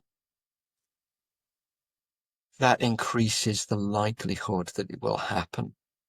And certainly there have been a number of cases recorded where prior to suicide or suicide attempts, the individual, the young person involved, has been exposed to content online which either glorifies or normalizes suicide. And I think that's the focus of a lot of concern and legislation.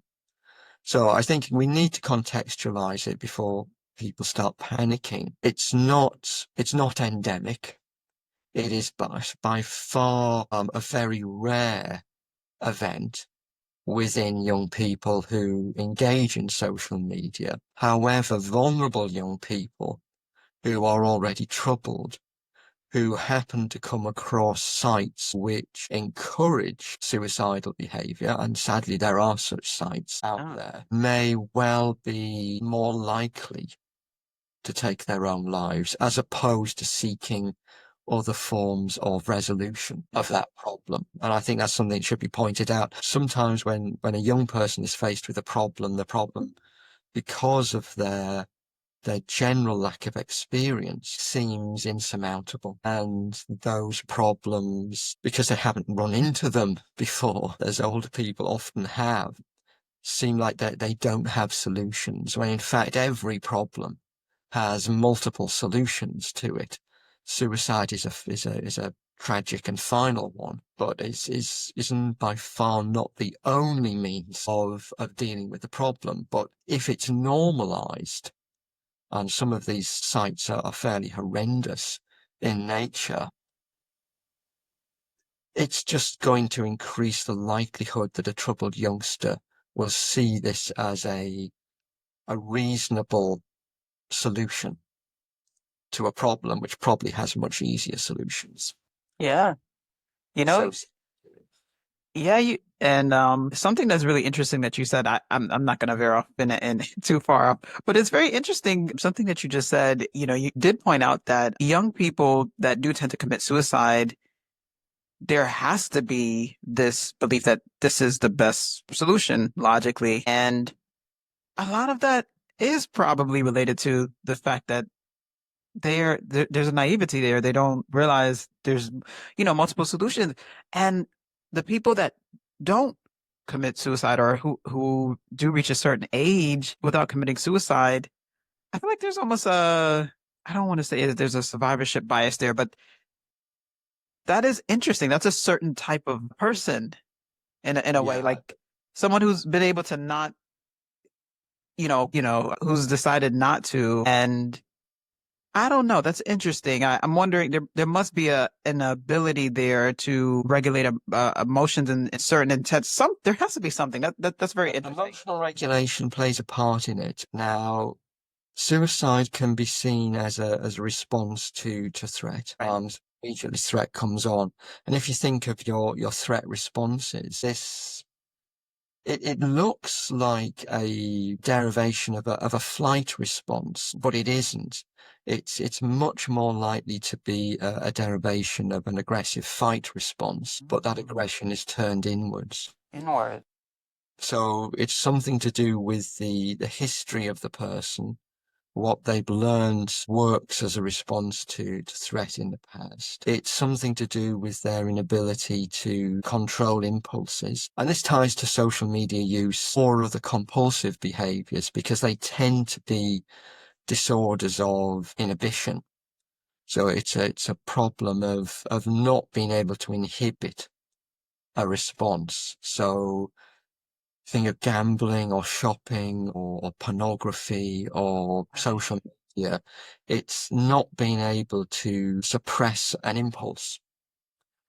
And that plays a part of it. Also, to some extent, with younger people, often more with older people, there's a shame response. So people who are likely to commit suicide as they get older often do so not necessarily because they can't see other ways out, but because they can't necessarily live with the shame of what they perceive themselves to have done, which is not necessarily the case with youngsters, but it can, especially with girls. There's a lot of shame associated with things like ADHD in young women. So that can feed into that. In terms of social media, it's possibly that generation, that digital generations, the Gen Z and millennials, and this is a gross generalization, which I'm sorry for, but it's generally true. They tend to show slightly less resilience in the face of adversity. Now, I've had discussions with younger people, and one response to that claim is that, well, it's not that we show less resilience, but we're less willing to accept a situation than older generations. And there may be something to that. However, if that were true, I might expect actually less mental health problems in those generations, and that's not what we're seeing. Yeah. So it's a reasonable response and certainly something that needs to be investigated. I'm not personally convinced it's true. I think much more likely is something we've talked about, the entrainment or having needs met very rapidly through digital age, which leads people to believe that any question, any need must be responded to and addressed Oh man. quickly, because that's what happens online. It's quicker. Everything speeds up. And if people get the habit of assuming things are going to be addressed quickly and they're not, big life problems are never addressed quickly, it can cause a lot of distress to someone who's not used to coping with that. Yeah, I can see that. So I think it's that plays into it a little bit. But I think mostly it's the normalization of self-harm, which is not the same as suicide, but suicide in itself that is really troubling. You know, I don't know if you know Dr. Reeves. He writes about suicide Yeah. and he says that Sorry to say I don't. yeah, he says it's mostly a young man problem is what he says, actually. And you answered some very personal questions for me with some of what's going on with suicide. Not saying that I'm suicidal. I'm just saying. In answer to that, I think that yes, that's absolutely right. More men than women commit suicide. Whether it's a young man problem, I'm less convinced because I think you'd probably find, certainly in the UK, maybe different elsewhere, that the group who's much more likely to commit suicide are middle-aged men. Yeah. That's the target group. There have been gender differences. Again, going back to the digital age, I'm less convinced that there are such things as gender differences in this. Going back to the notion that suicide is an aggressive act, you might think that this is therefore much more of a male problem because traditionally males have been seen to be more aggressive. That certainly used to be the case, and it's certainly the case in terms of real world interpersonal aggression. And so we have to be absolutely clear with that. The perpetrator of real world interpersonal violence is much more likely to be a man than anybody else. However, I love this. the case online Yeah. different. It's not that women are any less aggressive or violent. It comes out in different ways, and the social constraints on women in the real world have tended to be suppressing those tendencies.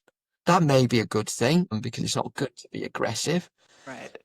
However, online, no such constraints exist. And in fact, if you look online, the perpetrators of aggression are just as likely to be women as men. My evolutionary psychology colleagues will make the claim, well, that's to be expected because this is part of a mating strategy. And what women have to do is knock the other female competition out of the way.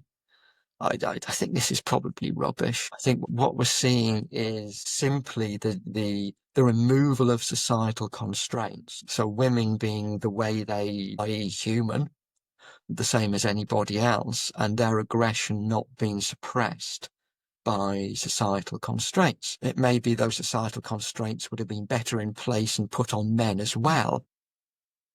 Yeah. Probably would have been the best thing to do. Nevertheless, we've gone the other way and we've lifted them for women online, and we see a lot of aggression. This plays into suicide. If suicide is thought to be an aggressive act, because it removes an inhibition. If your prime communication strategy is digital and you are no longer inhibited about showing your aggression, then it increases the risk for young women committing suicide. And sadly, that's what we're seeing a lot of. Wrapped up with bullying. Partly it's wrapped up with a lot of sexual harassment, and that plays into it still. But I think we're also seeing some changes digitally in what's acceptable. Now, some of those may be perceived as good changes, but they bring with it, change always brings with it good and bad. Yep. It may be great to remove some of those artificial constraints on people. The downside of that is that brings with it a whole bunch of other problems that typically men have faced, but now women are facing too. So it's this, as I think you said yesterday, we're entering a new realm where the rules have changed a lot. Yes. Yes. Yes. Yes. And it's just try to find our way through the rules now. Or it's been exposed now in certain ways. And let me just clarify. I take from Dr. Reeves' work that it's a young men's problem now. I don't know if he actually said that because he did talk about the fact that middle-aged men were the biggest cohort for this, but he said that it flattened out and then now it's more younger guys doing it. Yeah, I'm sure that's true. Yeah, I'm not disputing that in the least. It is an issue. In some countries, it's a growing issue, not in all countries. I think we've got to remember that interesting. we're talking about a group of quite developed and reasonably affluent countries where this is an issue. There's another world out there which has a whole range of other difficulties. Yeah.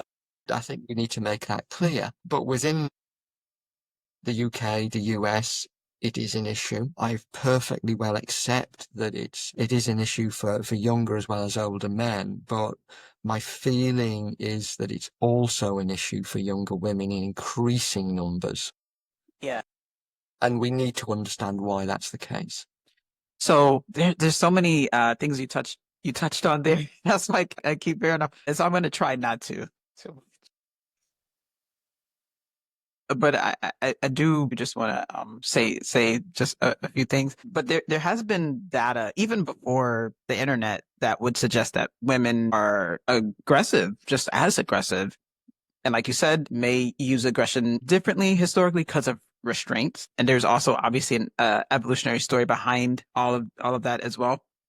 But in certain more controversial things, that there's actual data that sometimes physically as well, women can be, depending on who we're talking about, like some mothers with kids.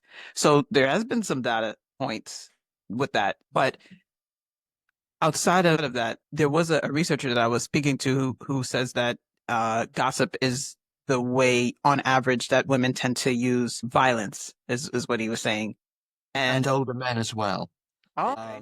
So older men who are physically less powerful than they used to tend to direct their aggressions through verbal means and gossip, and that it seems to be not so much a. I'm not really buying the evolutionary background to this, because when you look at it, it seems much more related to social and physical constraints Okay. individual. But you're quite right that verbal aggression has been typically the province of women, and hence online. Yeah. That's a natural thing. But we shouldn't downplay the role of physical aggression. So if you go back in the court records from the UK to the 19th century, um, there was an epidemic, apparently, which was caused a moral panic of female on male violence, largely connected with the consumption of alcohol. It's always been potentially possible for women to be physically aggressive. There's no reason why they shouldn't be. It's usually they're just smaller, usually. Yeah. Not always. It's usually that it's more frowned upon, and the responses to female aggression tend to be much more severe than responses to male aggression.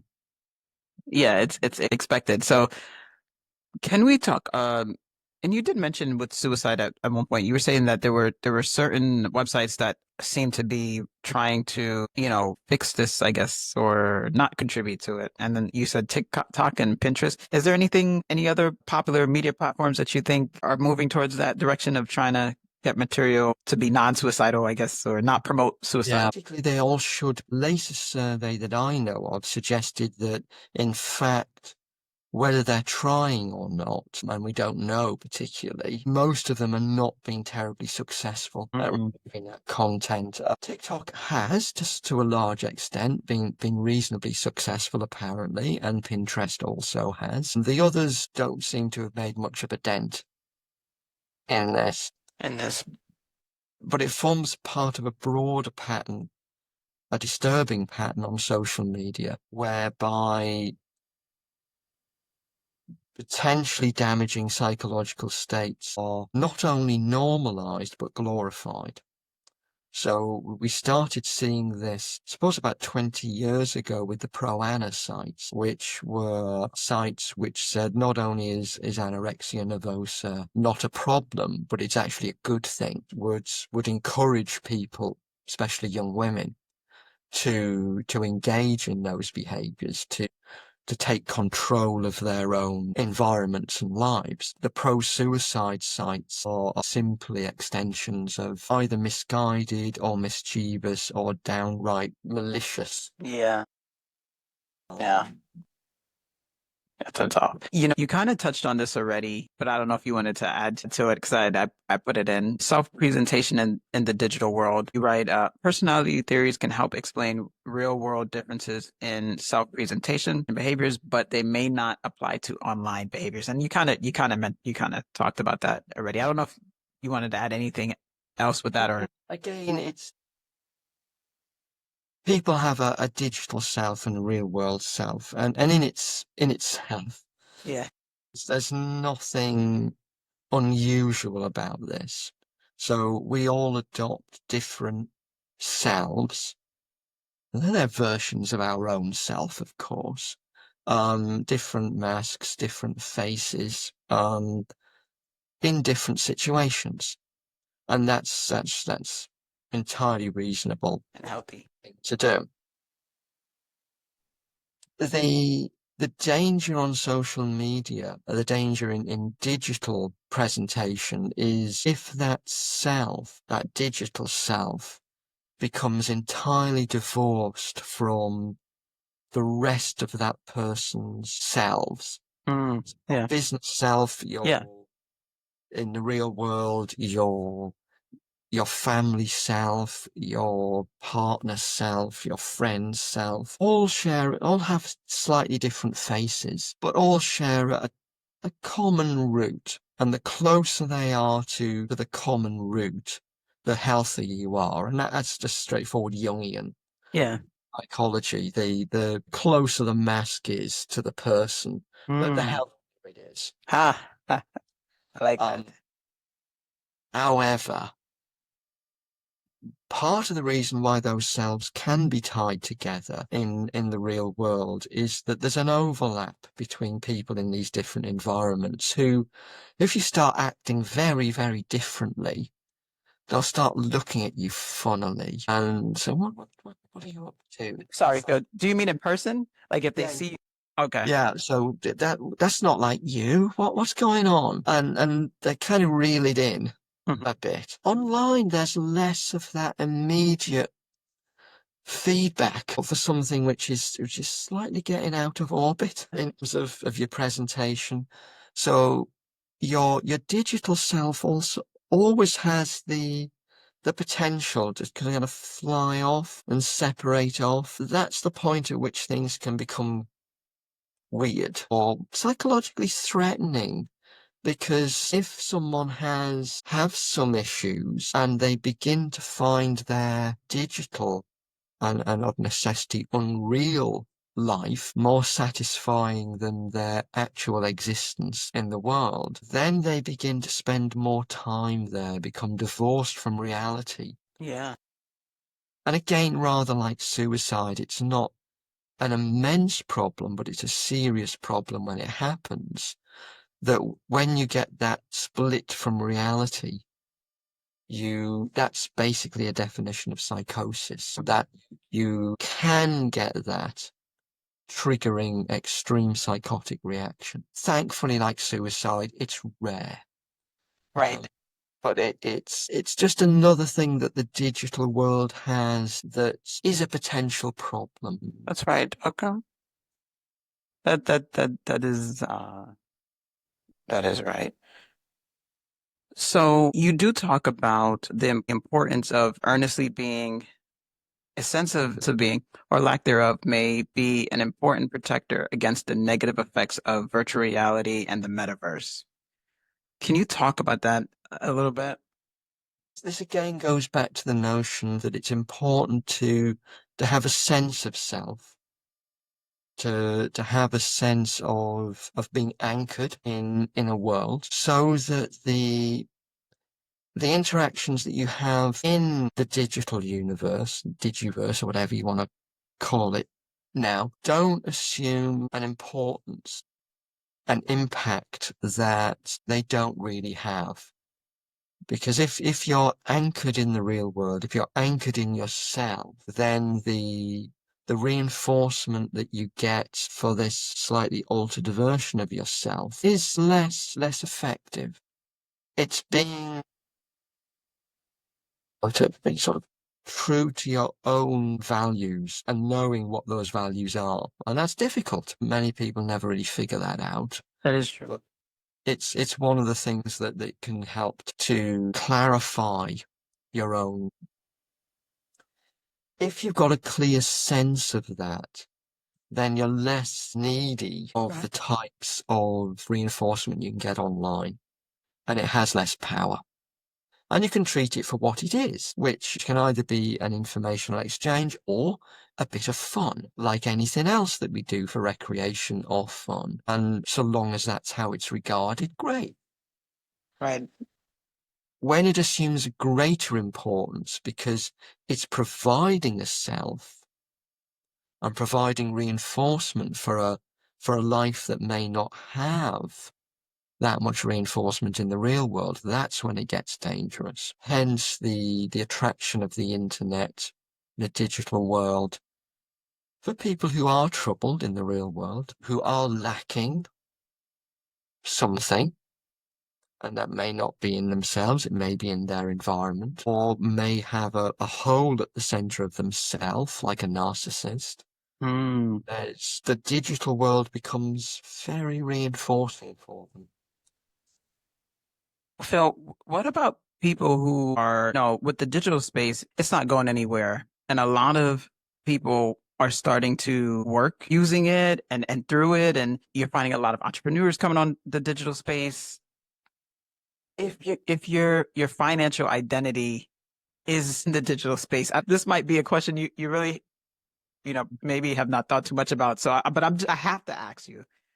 It's a good question. Again, I don't, and you're quite right. It's an increasing part of people's lives. However, let's reframe that a little bit.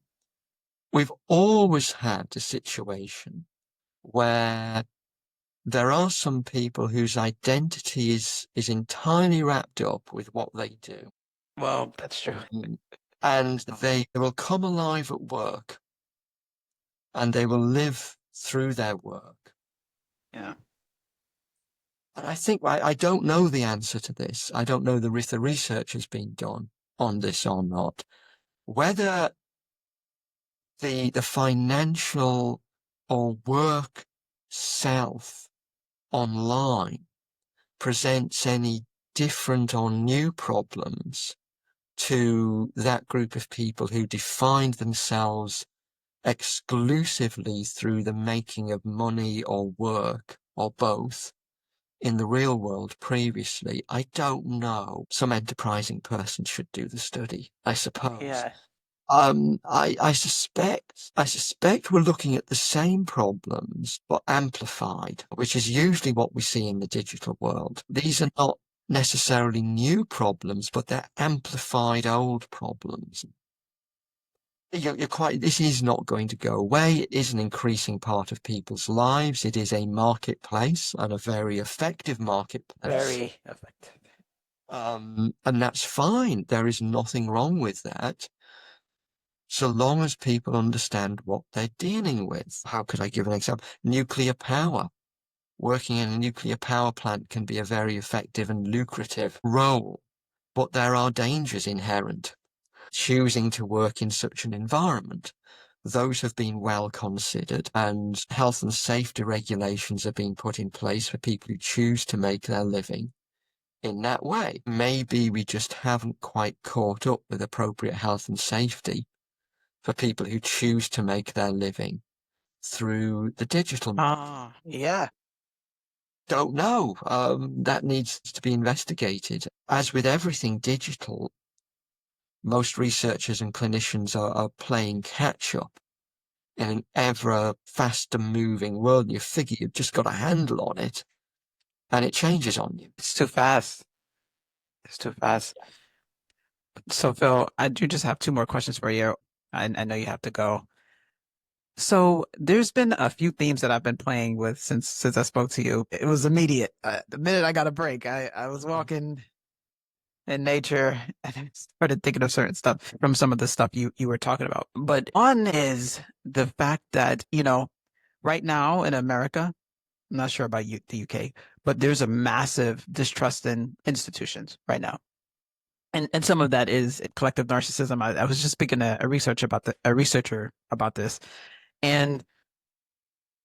But there's really people who are not into those movements, or just a lot of people, a decent amount of people in the United States who just don't trust institutions, right? And they're highly critical of institutions, which is good.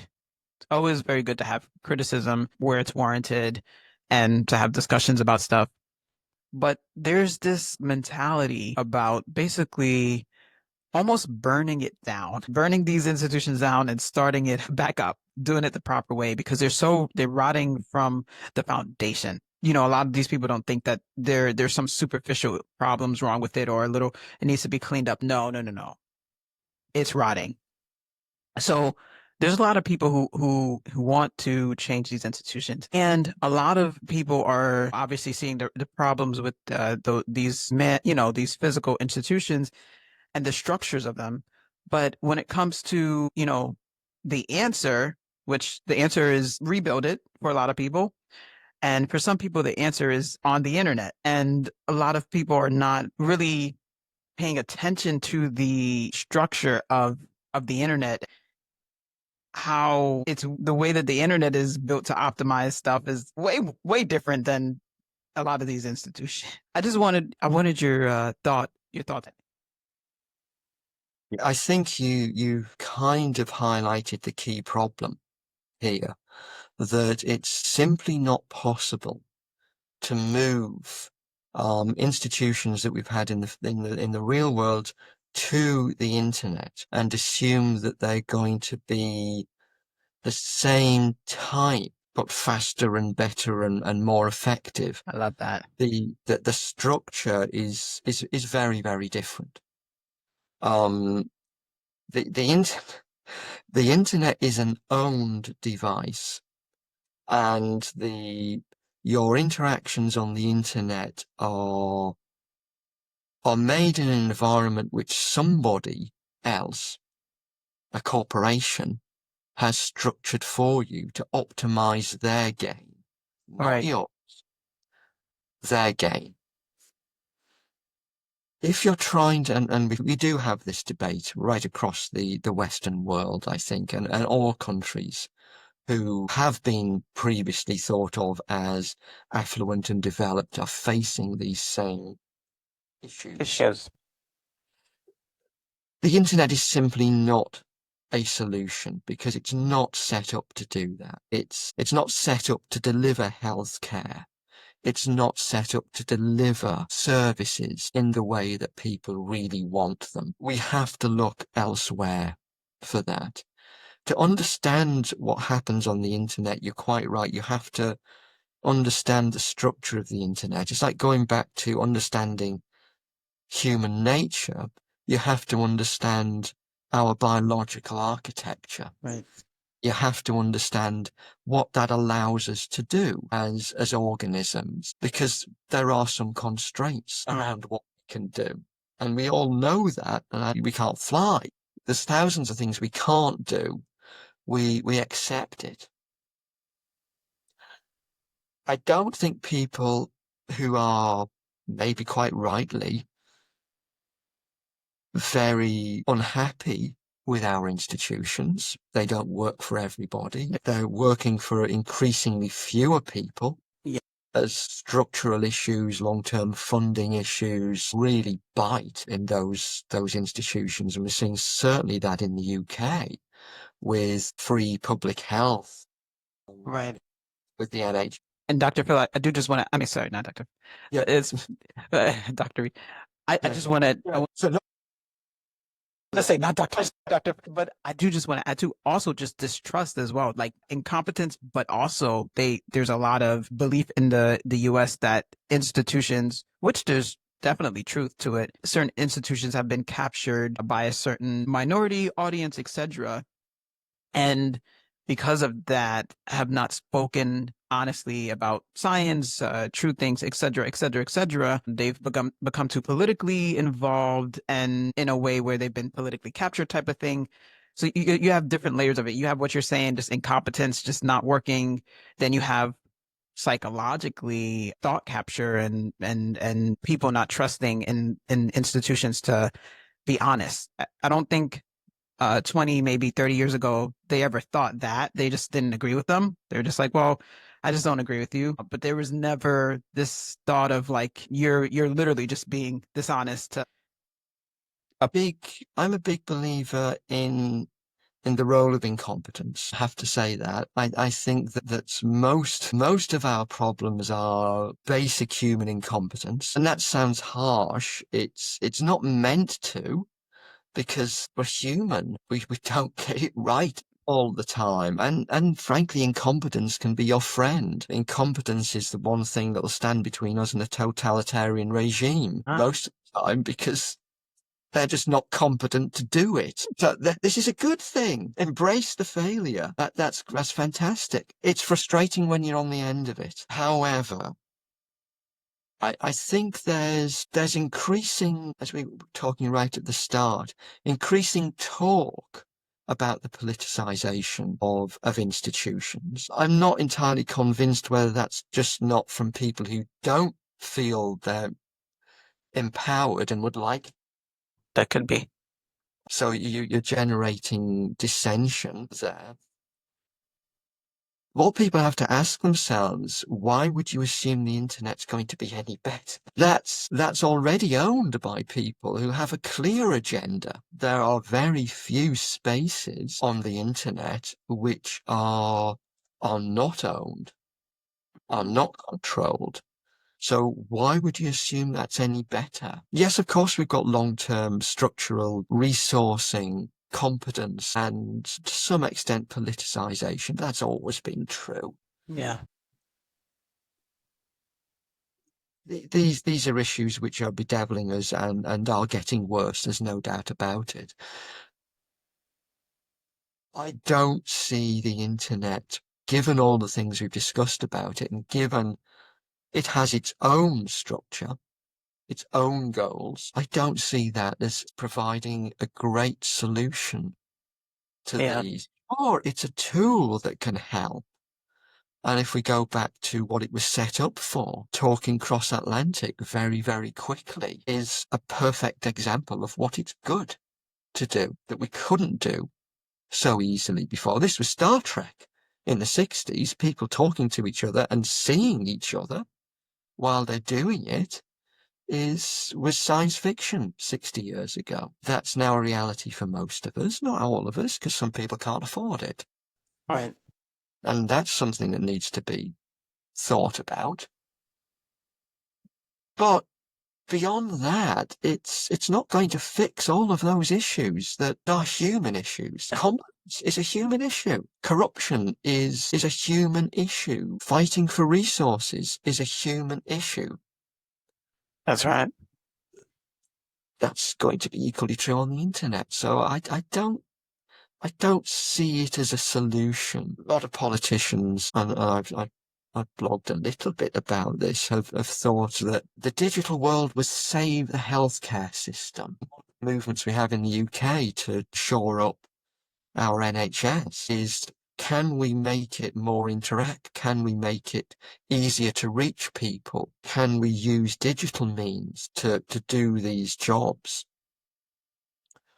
And the truth is that some can be done that way, but not all of them. And the expensive ones usually can't. Right. And that's the truth of the matter. So it'll help in some ways, but the internet will not bail us out of the current issues, which require a much more cohesive examination of where it is we want to be as a democratic society. And we've not yet had those discussions. What I hear, and the internet has played its role in this, because through that collective narcissism, through the ease of setting up pressure groups on the internet, we see a fragmentation of groups. You know what? That's a good, actually valid point. I think the internet has definitely helped contribute to the distrust of institutions, partly because of the fragmentation aspect, like, groups seeing certain viral things and believing that's reality, holding on to those stories from what they see online, and Russia and all these different countries playing into these, different internet groups. It actually is a big contributor to. And you get your view of the world through these groups. As we talked about before, that can distort a perception. And there's quite a nice anecdote that I have, that's a personal anecdote with myself and a student who's a lady from Africa. Now, as in response to a lot of pressures and a lot of internet generated pressures, there's been a move to quote decolonize the curriculum. So to remove things which were product usually of British colonialism. And there are areas where that's stronger than others. One of the interesting areas in statistics, because a lot of the inventors of statistical tests were were people who may now not be perceived as holding views within the current era. But and I was talking about this to my group of students, and one lady from Africa piped up and said, this is very interesting for us from Africa, because let me put it this way. For a long time, we were excluded from your institutions, and we weren't allowed to come to study with you. And now we're allowed in. And as soon as we're allowed in, the first thing we hear from you is, no, we're not going to teach you this anymore, because we deem it that this might defend you in some ways. And her point was, could you not just let us decide what's going to offend us or not, rather than making that decision for us? So don't decolonize your curriculum because you've benefited from all of this stuff. Right. No, and we need to know. Right.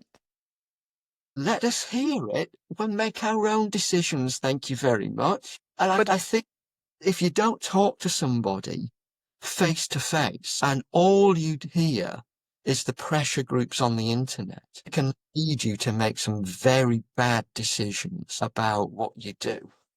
But it has a little that's where some people are complaining about the institutions kind of playing into certain pressure groups online, controlling the narrative, because that's a perfect example, right? Where it's a very interesting. It's a very It is the internet, because of its power, because of its reach and speed, does impact behavior in a very significant way, and perhaps assumes a greater level of impact than we should allow it to. oh yes. But that's not the point. That some ways that's not that the answer to that is not a knee-jerk banning. Yeah. So that is much more discussion and education around the internet and how it may or may not impact people, which is one of the reasons why these types of podcast and broadcast are very, very useful, because they're not giving any answers, as no one has the answers. It throws up the questions and the considerations that we need to take forward as we move well into the 12th century now, where we're into the second quartile almost of the century.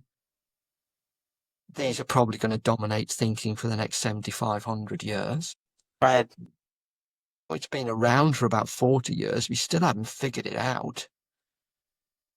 Having said that, it took about 40, 50 years to figure out the Industrial Revolution, to figure out the new structures.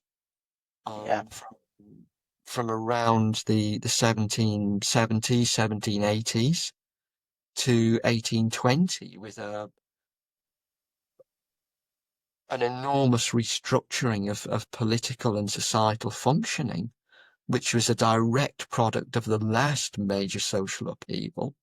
Took about 40, 50 years. Maybe we're at the point now, 40 years on, that it's time for that type of upheaval. We're perhaps seeing it politically.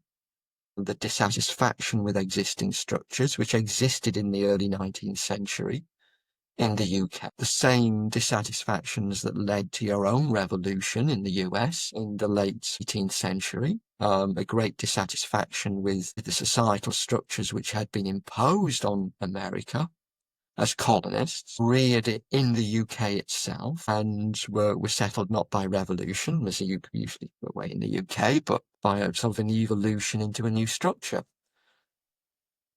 We haven't yet managed that in a digital age. But the dissatisfaction is there. And all of the things we've talked about, the impacts of digital world on individual functioning, mental health, social connection, emotional regulation, the structures of society which are trying to cope with a new digital world. All of those things suggest to me the research is clearly pointing to the fact that we are at the point where a large-scale rethink, which has to be done consensually and has to be done by people talking, which the internet, oddly enough, is not helping. It should, but it doesn't. That we need to think broad. And that's what the research is telling us. One message I would say to get out. The research telling us the internet has highlighted, not produced, has highlighted a range of issues which have long since not been addressed and certainly need it now. Yes. As we move forward, we've just got to accept we are not in the 20th century anymore. Things have changed, but we still clinging on Yeah. to stuff that don't work. Yeah. You know, another realization that I had is that we haven't adjusted to the different currency online. You know what I mean? And, you know, it takes a while because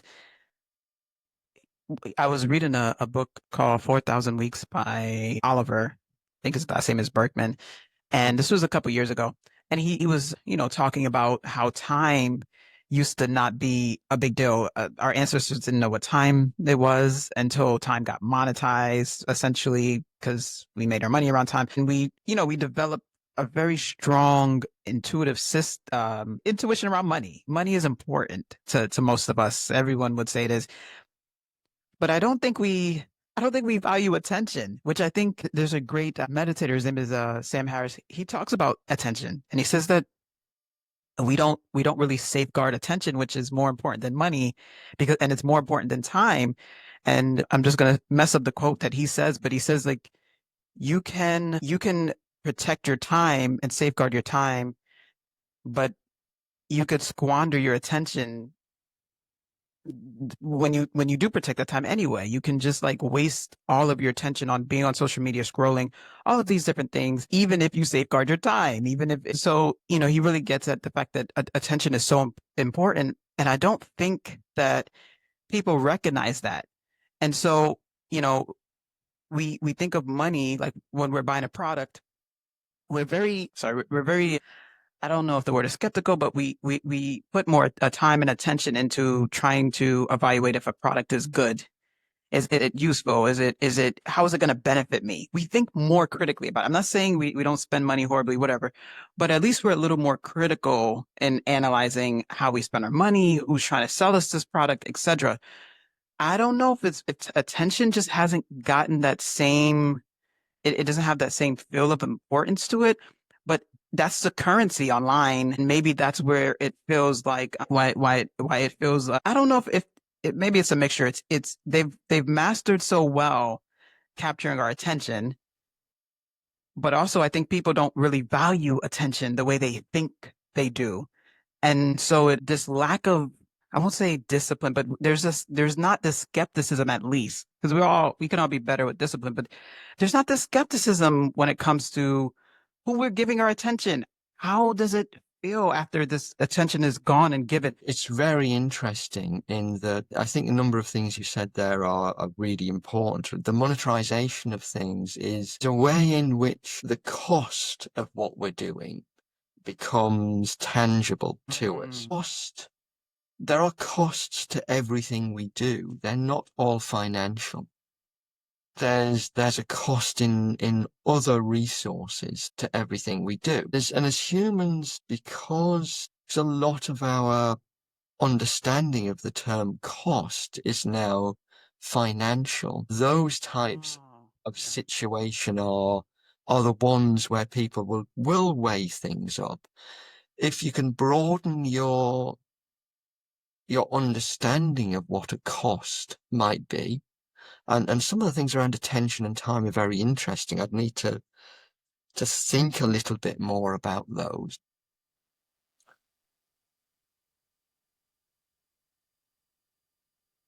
It's a matter of understanding that you are parting with something when you part with your actions.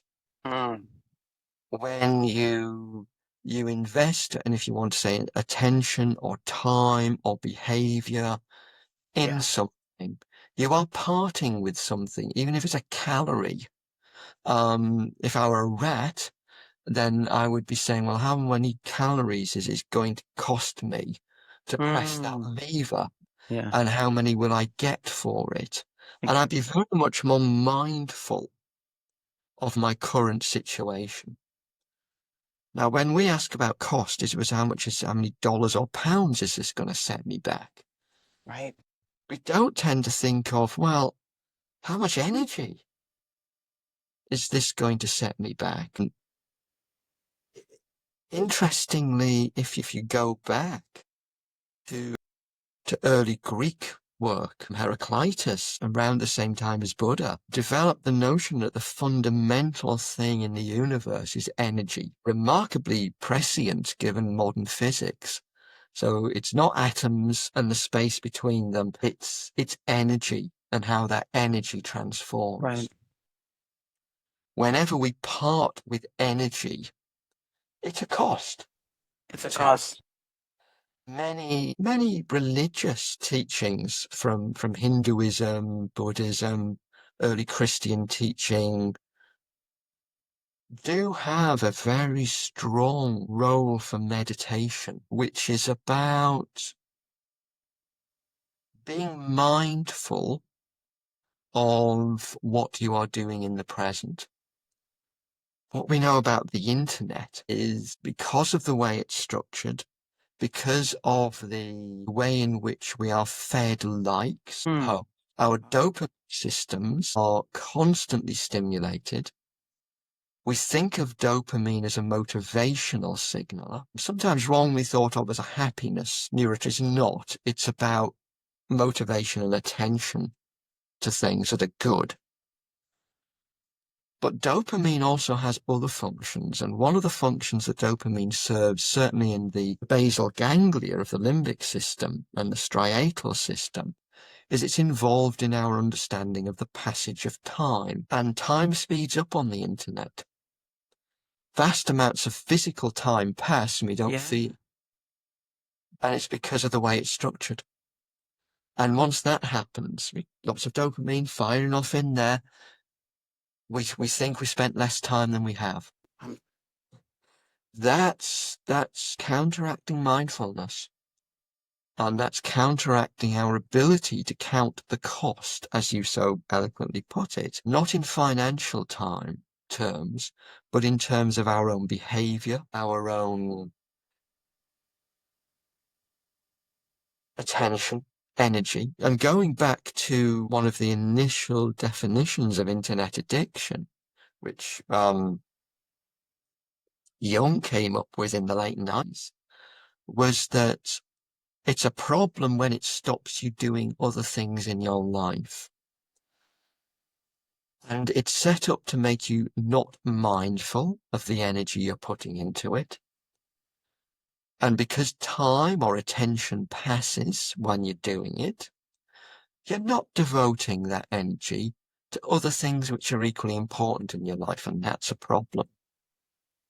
Yeah.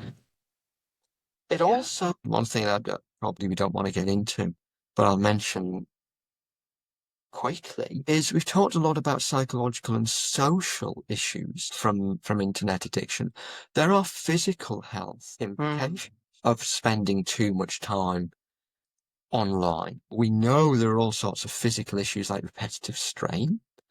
We know there are issues about having too many meetings online. But in addition to that, we also know that excessive time spent digitally and not face to face will impact your immune function. People will get more upper respiratory tract problems if they are not spending too much time online, not because little internet viruses infect you, but because it reduces your ability to boost up your immune system through a whole range of different impacts it has on you. So it's not only a social and psychological issue, it's not a societal issue. There are physical issues that need to be considered with excessive internet use. And we're just swept away by it. And we get caught up in the new thing. Widget has come out, we must have it. Oh, That's part of the skill of the digital companies in doing that. And that's fine, that's what companies do. But it's also, if your local store did that, you'd be much more skeptical about it. And we're not yet at that level with digital things, and we just need to understand it's really important. It is part of our society, an enormous part of our society, but we've yet to have a proper debate about how it's going to impact us, what we want it to impact us, who it's going to impact, how do we make access to this thing equitable for people, which is a debate nobody's had in any great, because provision is not equitable. There are some people who are excluded from the digiverse, and that hasn't been considered. If that's going to be part of our society, that in itself will lead to further social and psychological problems if we don't deal with it. We need to open that debate up. Yeah. Yeah. And I lied to you. I said two more. I just want to ask you this one more. I wonder what your thoughts are with the type of product that the internet is. You know, when you think about it, you know, a physical product or like soda or something versus like a book, right? Like, and kind of more intellectual product, something that can change your mind. There's an interesting issue around the notion of artifacts, and you mentioned digital currency. There are issues around the ways in which we monetize digital interactions, cryptocurrencies or online interactions or non-fungibles. All of those are quite different monetary systems than the ones we're used to, which is physical. It carries with it a certain set of other psychological sequelae. Yeah. That help us to understand that product. And these are the debates which haven't really been engaged upon properly, but there's a range of them. Changing your financial system in terms of the currency from an artifactual to an online and virtual currency carries with it some psychological changes in understanding what you're dealing with. That needs to be recognized. Intellectually, this is a bit of a bugbear of mine, and this may sound overly conspiratorial. If I have to go to an internet provider to get access to information, then my access is controlled by a third party. I may think I'm doing a good thing in that I now don't have to find space to put the physical product on my shelf, or I'm saving a tree, or whatever I'm doing, and maybe that's true. But at the same time, I'm buying that at a cost of control. My knowledge is now controlled by a third party. That has the potential, and I'm not saying it has happened yet, but it has the potential to allow control of access to knowledge. And far from opening up the world of knowledge, that may serve as a platform to close it down. One of the odd things is when you look at what's replaced books, the physical book that you used to get from the library or your bookstore, they're digital reading devices. And what are they called? Fire. This is book burning. This is straight from Nazi ideology of controlling access to what you've read. Now, why choose those names? I mean, the person at Amazon thinking of what I'm going to call this tool, I'm not going to reach back to 1930s Germany to come up with a metaphor to label my product. Yet people buy into it. I don't know. I'm not conspiratorial by nature, as we said. I'm much more in the incompetence camp. But why choose that? It seems to me the best disrespectful to the knowledge which they are trying to impart, and at worst has a much more, it's open to a much more sinister interpretation.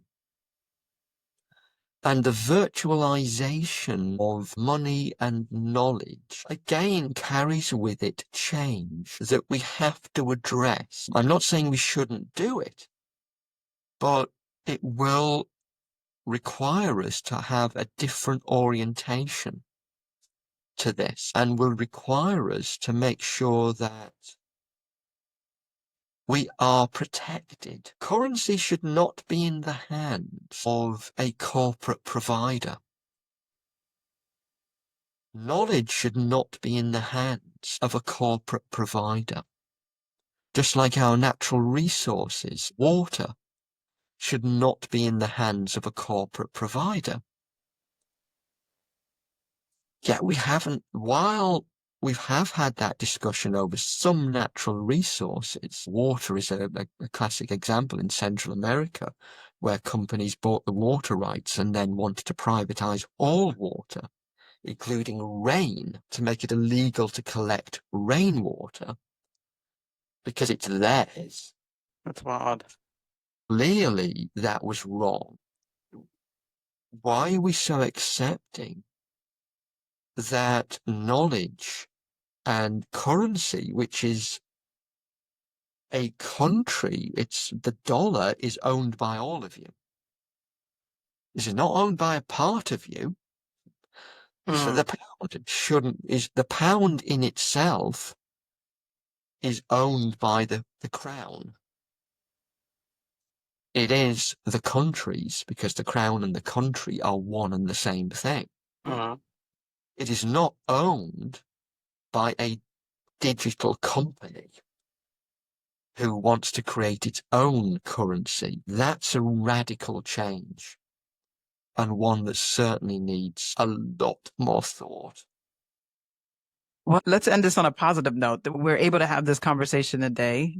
Yes. Because of the internet. I've met a lot of great digital mentors and inspiring people from the internet who I would have never learned as quickly how to think if there was no internet. There are many positives from the internet. It is potentially a fantastic invention. It allows people to stay in contact.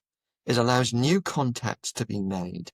It allows the transmission of information very quickly. It allows the access that young people now have to knowledge is unparalleled in my experience. All of those are fantastic upsides, digital technology. Change in itself isn't bad. Unconsidered change is. And I think I'm not necessarily a pessimistic person, and I don't even view incompetence as necessarily a bad thing. I can see the good in incompetence, and I can see the potential good in the digital world. I don't see us having the appropriate thought about what it means for us. I suppose most of my research is just trying to say to people, hang on a minute. There are a few problems that need to be considered here. And that's certainly do not want to scrap it. That's not what I'm about in the least. I don't want to ban anything. What I just want us to do is figure it out a bit better and not leave the thinking to someone who's got a clear agenda about it. That's right. And any recommendations? From what I'm getting to, a lot of what I feel like what you're recommending is just be a little bit more attentive to this newer technology, and understand that not in every way, so it may feel, and it is useful, but it may feel useful sometimes in certain ways, but there's a lot of downsides to the internet. Just be mindful of how you're using it. Because you said, know why you're using it, know what its function is, what's it buying you, and don't get sucked into it as something which it's not. Exactly. Be mindful of the people too that you're listening to, and maybe what their motives are sometimes, then just pay more. I mean, people listening to this, accept it or don't. That's fine. I don't mind. I'm not wedded to these ideas. I'm a scientist. My sole purpose in life is to disprove things. If what I'm saying is a load of old rubbish, fine. But show me. Think about it. Do the work. Find out for yourself. Is basically what I would say to people. I love that. So where can people find you if you want to be found? Because a lot of researchers, some say yes, some say leave me alone. How can I be found? Bizarrely enough, I have a university created digital presence, not my doing, but the university likes to do that. I have a website through Swansea University. People can track me down there. I'm on Psychology Today, throwing out pessimistic prognoses for the world. I'm on there too, so people can track me down either way. I'm not hard to find. Yeah. Yeah, and very great thinker in the space. I'm a thinker. Whether I'm great or not, only time will tell. Very necessary. I'm a questioner. I'm a questioner. I like to say, hang on a minute. Hang on a minute. Hang on a minute. This Reed chap is talking a load of old rubbish, isn't he? I like that. You're the internet skeptic. We don't have enough people are saying, hang on a minute right now. I don't think so. We're just go. There's not a lot of, wait, hold on. Yeah, yeah. Let's just think what happened there. Right. That's great. Anyway, it was absolutely lovely to talk to you. Thank you. I enjoyed the last 2 afternoons chatting away. I'm just noticing, and it sounds like I'm picking on social media. This is true of all language. We've just got to be careful with it. We've got to know it for what it is. It's a tool that we use as a species, like anything else. It's useful, highly useful, but it has its limits. It's like a hammer. It's useful, but you can't really fix a screw with one, or can't really fix a screw very effectively with one. And if you try it, then you can do a lot of damage. And it's the same with language and reality. And I think that's what I was getting at there, that we can be deceived by everyone else must be saying that. That must be true. And it's not. That's what they're saying. That may have a certain social resonance. It may have a certain social cachet to agree with lots of people. And it's always nice, but it doesn't necessarily mean that's really what's going on. Yeah, I was speaking to he's not a researcher. His name is David Ropick. I'm sorry, I'm messing his name up. But he looks at a lot of research and he investigates a lot of things. And he was saying he talks about like the alarmist culture of constantly alarming people of all these different things that's going on, maybe like with cancer, for example. And he said that it's such an emotional fear is such an emotional thing. And I think everything honestly is an emotional experience to some extent or another. And I think that social media has captured that very, very, very well. With it's hard to it's hard to square that. It captures that essence, that feeling, that vibe. It does.